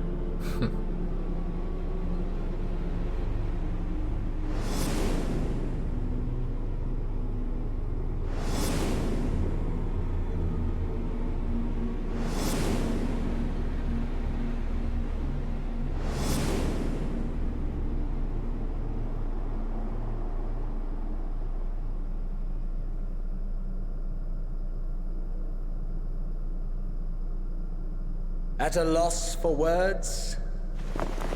No matter. As you will learn, I have only just begun. Oh, will you not finish your meal? There is only one thing that can sate my hunger, and it would seem my friend has lost his appetite. I hoped this display of civility might prove an entertaining diversion, but clearly we are above such pretensions.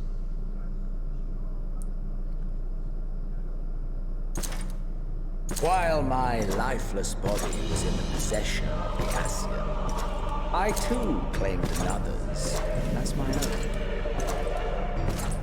It was an enlightening experience to fight in an unfamiliar form. Flaws and failings in my technique were plain to see. Whence rises one's true strength? The flesh? The soul? Perhaps you should like to discover the answer for yourself.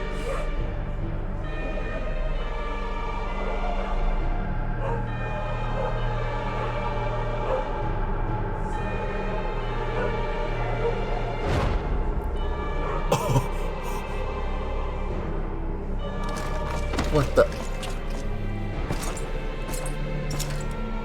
He's not gonna fight in my body, is he? Or together. Wait, is he?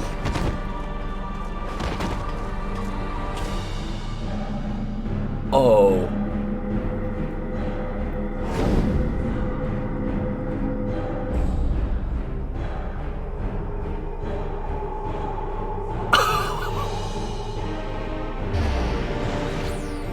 Oh no. Oh dear! Whatever would happen if my lord were to greet your friends as you? I shudder to imagine what carnage he would wreak. Oh, I think he destroyed them. We'd better hurry if we want to avert the bloodbath. You can thank me later for my generosity.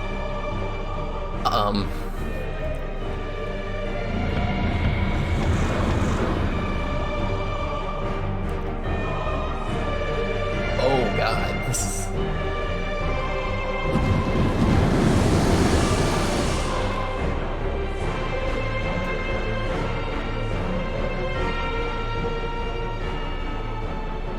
Ah, there it is. Your camp, I believe. So I have to fight me? Holy If I were crap. to hazard a guess, I would say that you, the other you, is making his way there as we speak. I gotta make it there quick. Alas, this you will have to walk from here. Or run, if you can manage it. My lord would be cross if I made it too easy.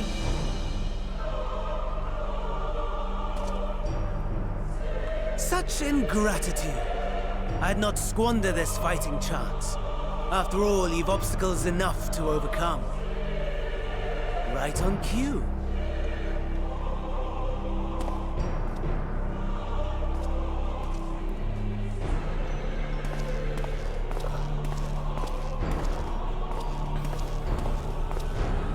Tempered soldiers, with standing orders to kill those not sworn to anima.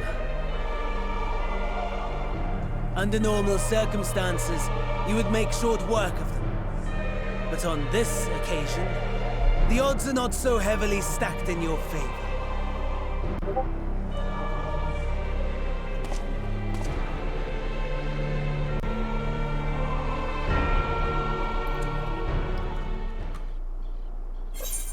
Alright, let's do this.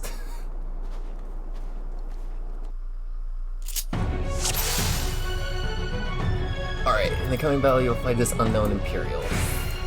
Each camp broken glass within the time limit. I got...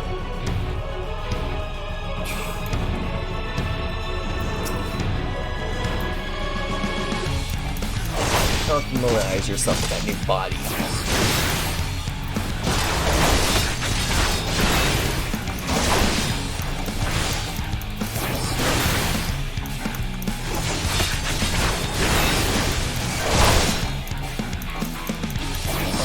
So cool. Okay. Oof.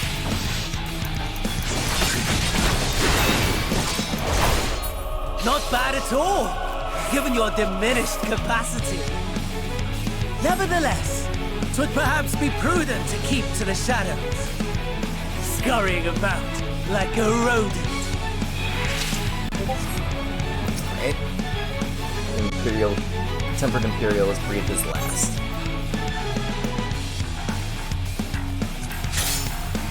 Him. The unfortunate soldier was carrying a medical kit.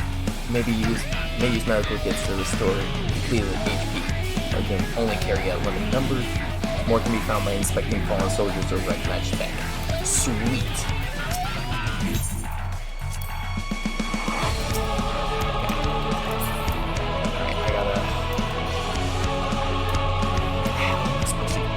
Oh, I have to pay my specs.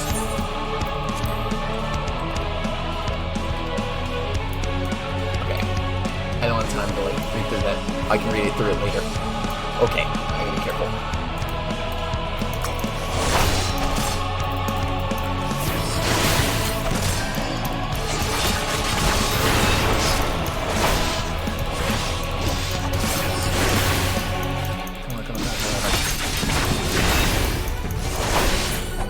For me, please.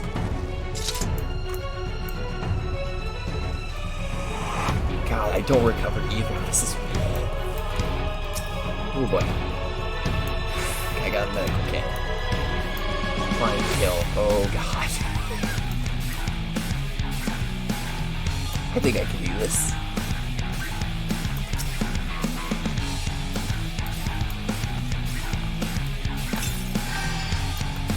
That.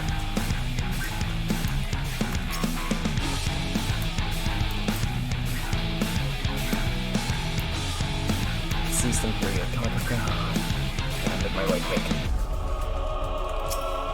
I got 24 minutes.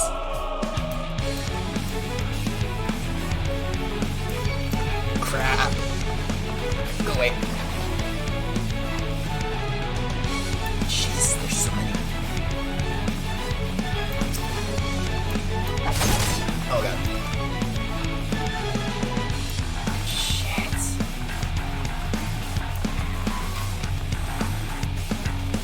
Go away. Please.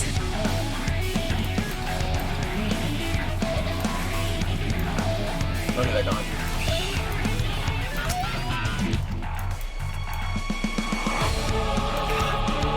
Damn, this is really stressful.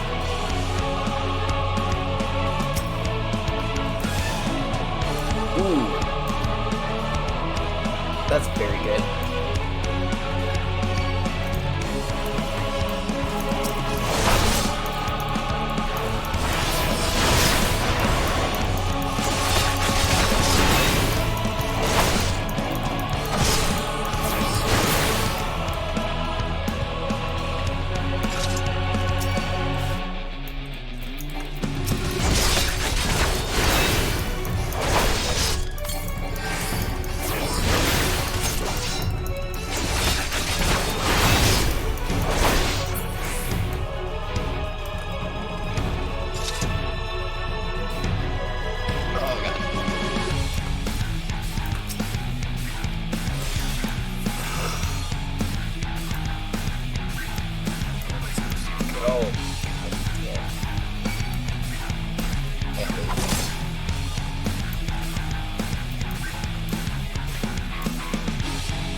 At 4 minutes of regeneration. I need to keep this going.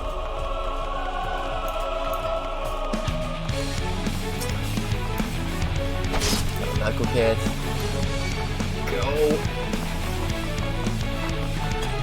Shit.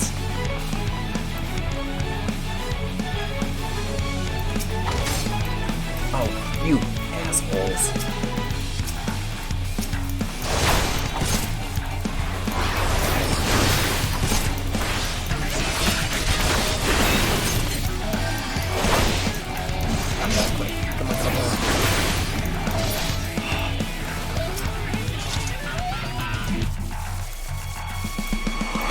Identification key and fuel.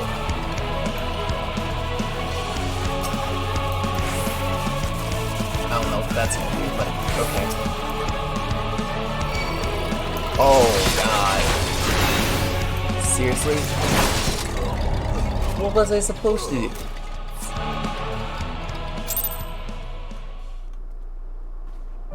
Okay. You know what, actually? I think that's gonna probably end it. So, thank you everyone so much for watching.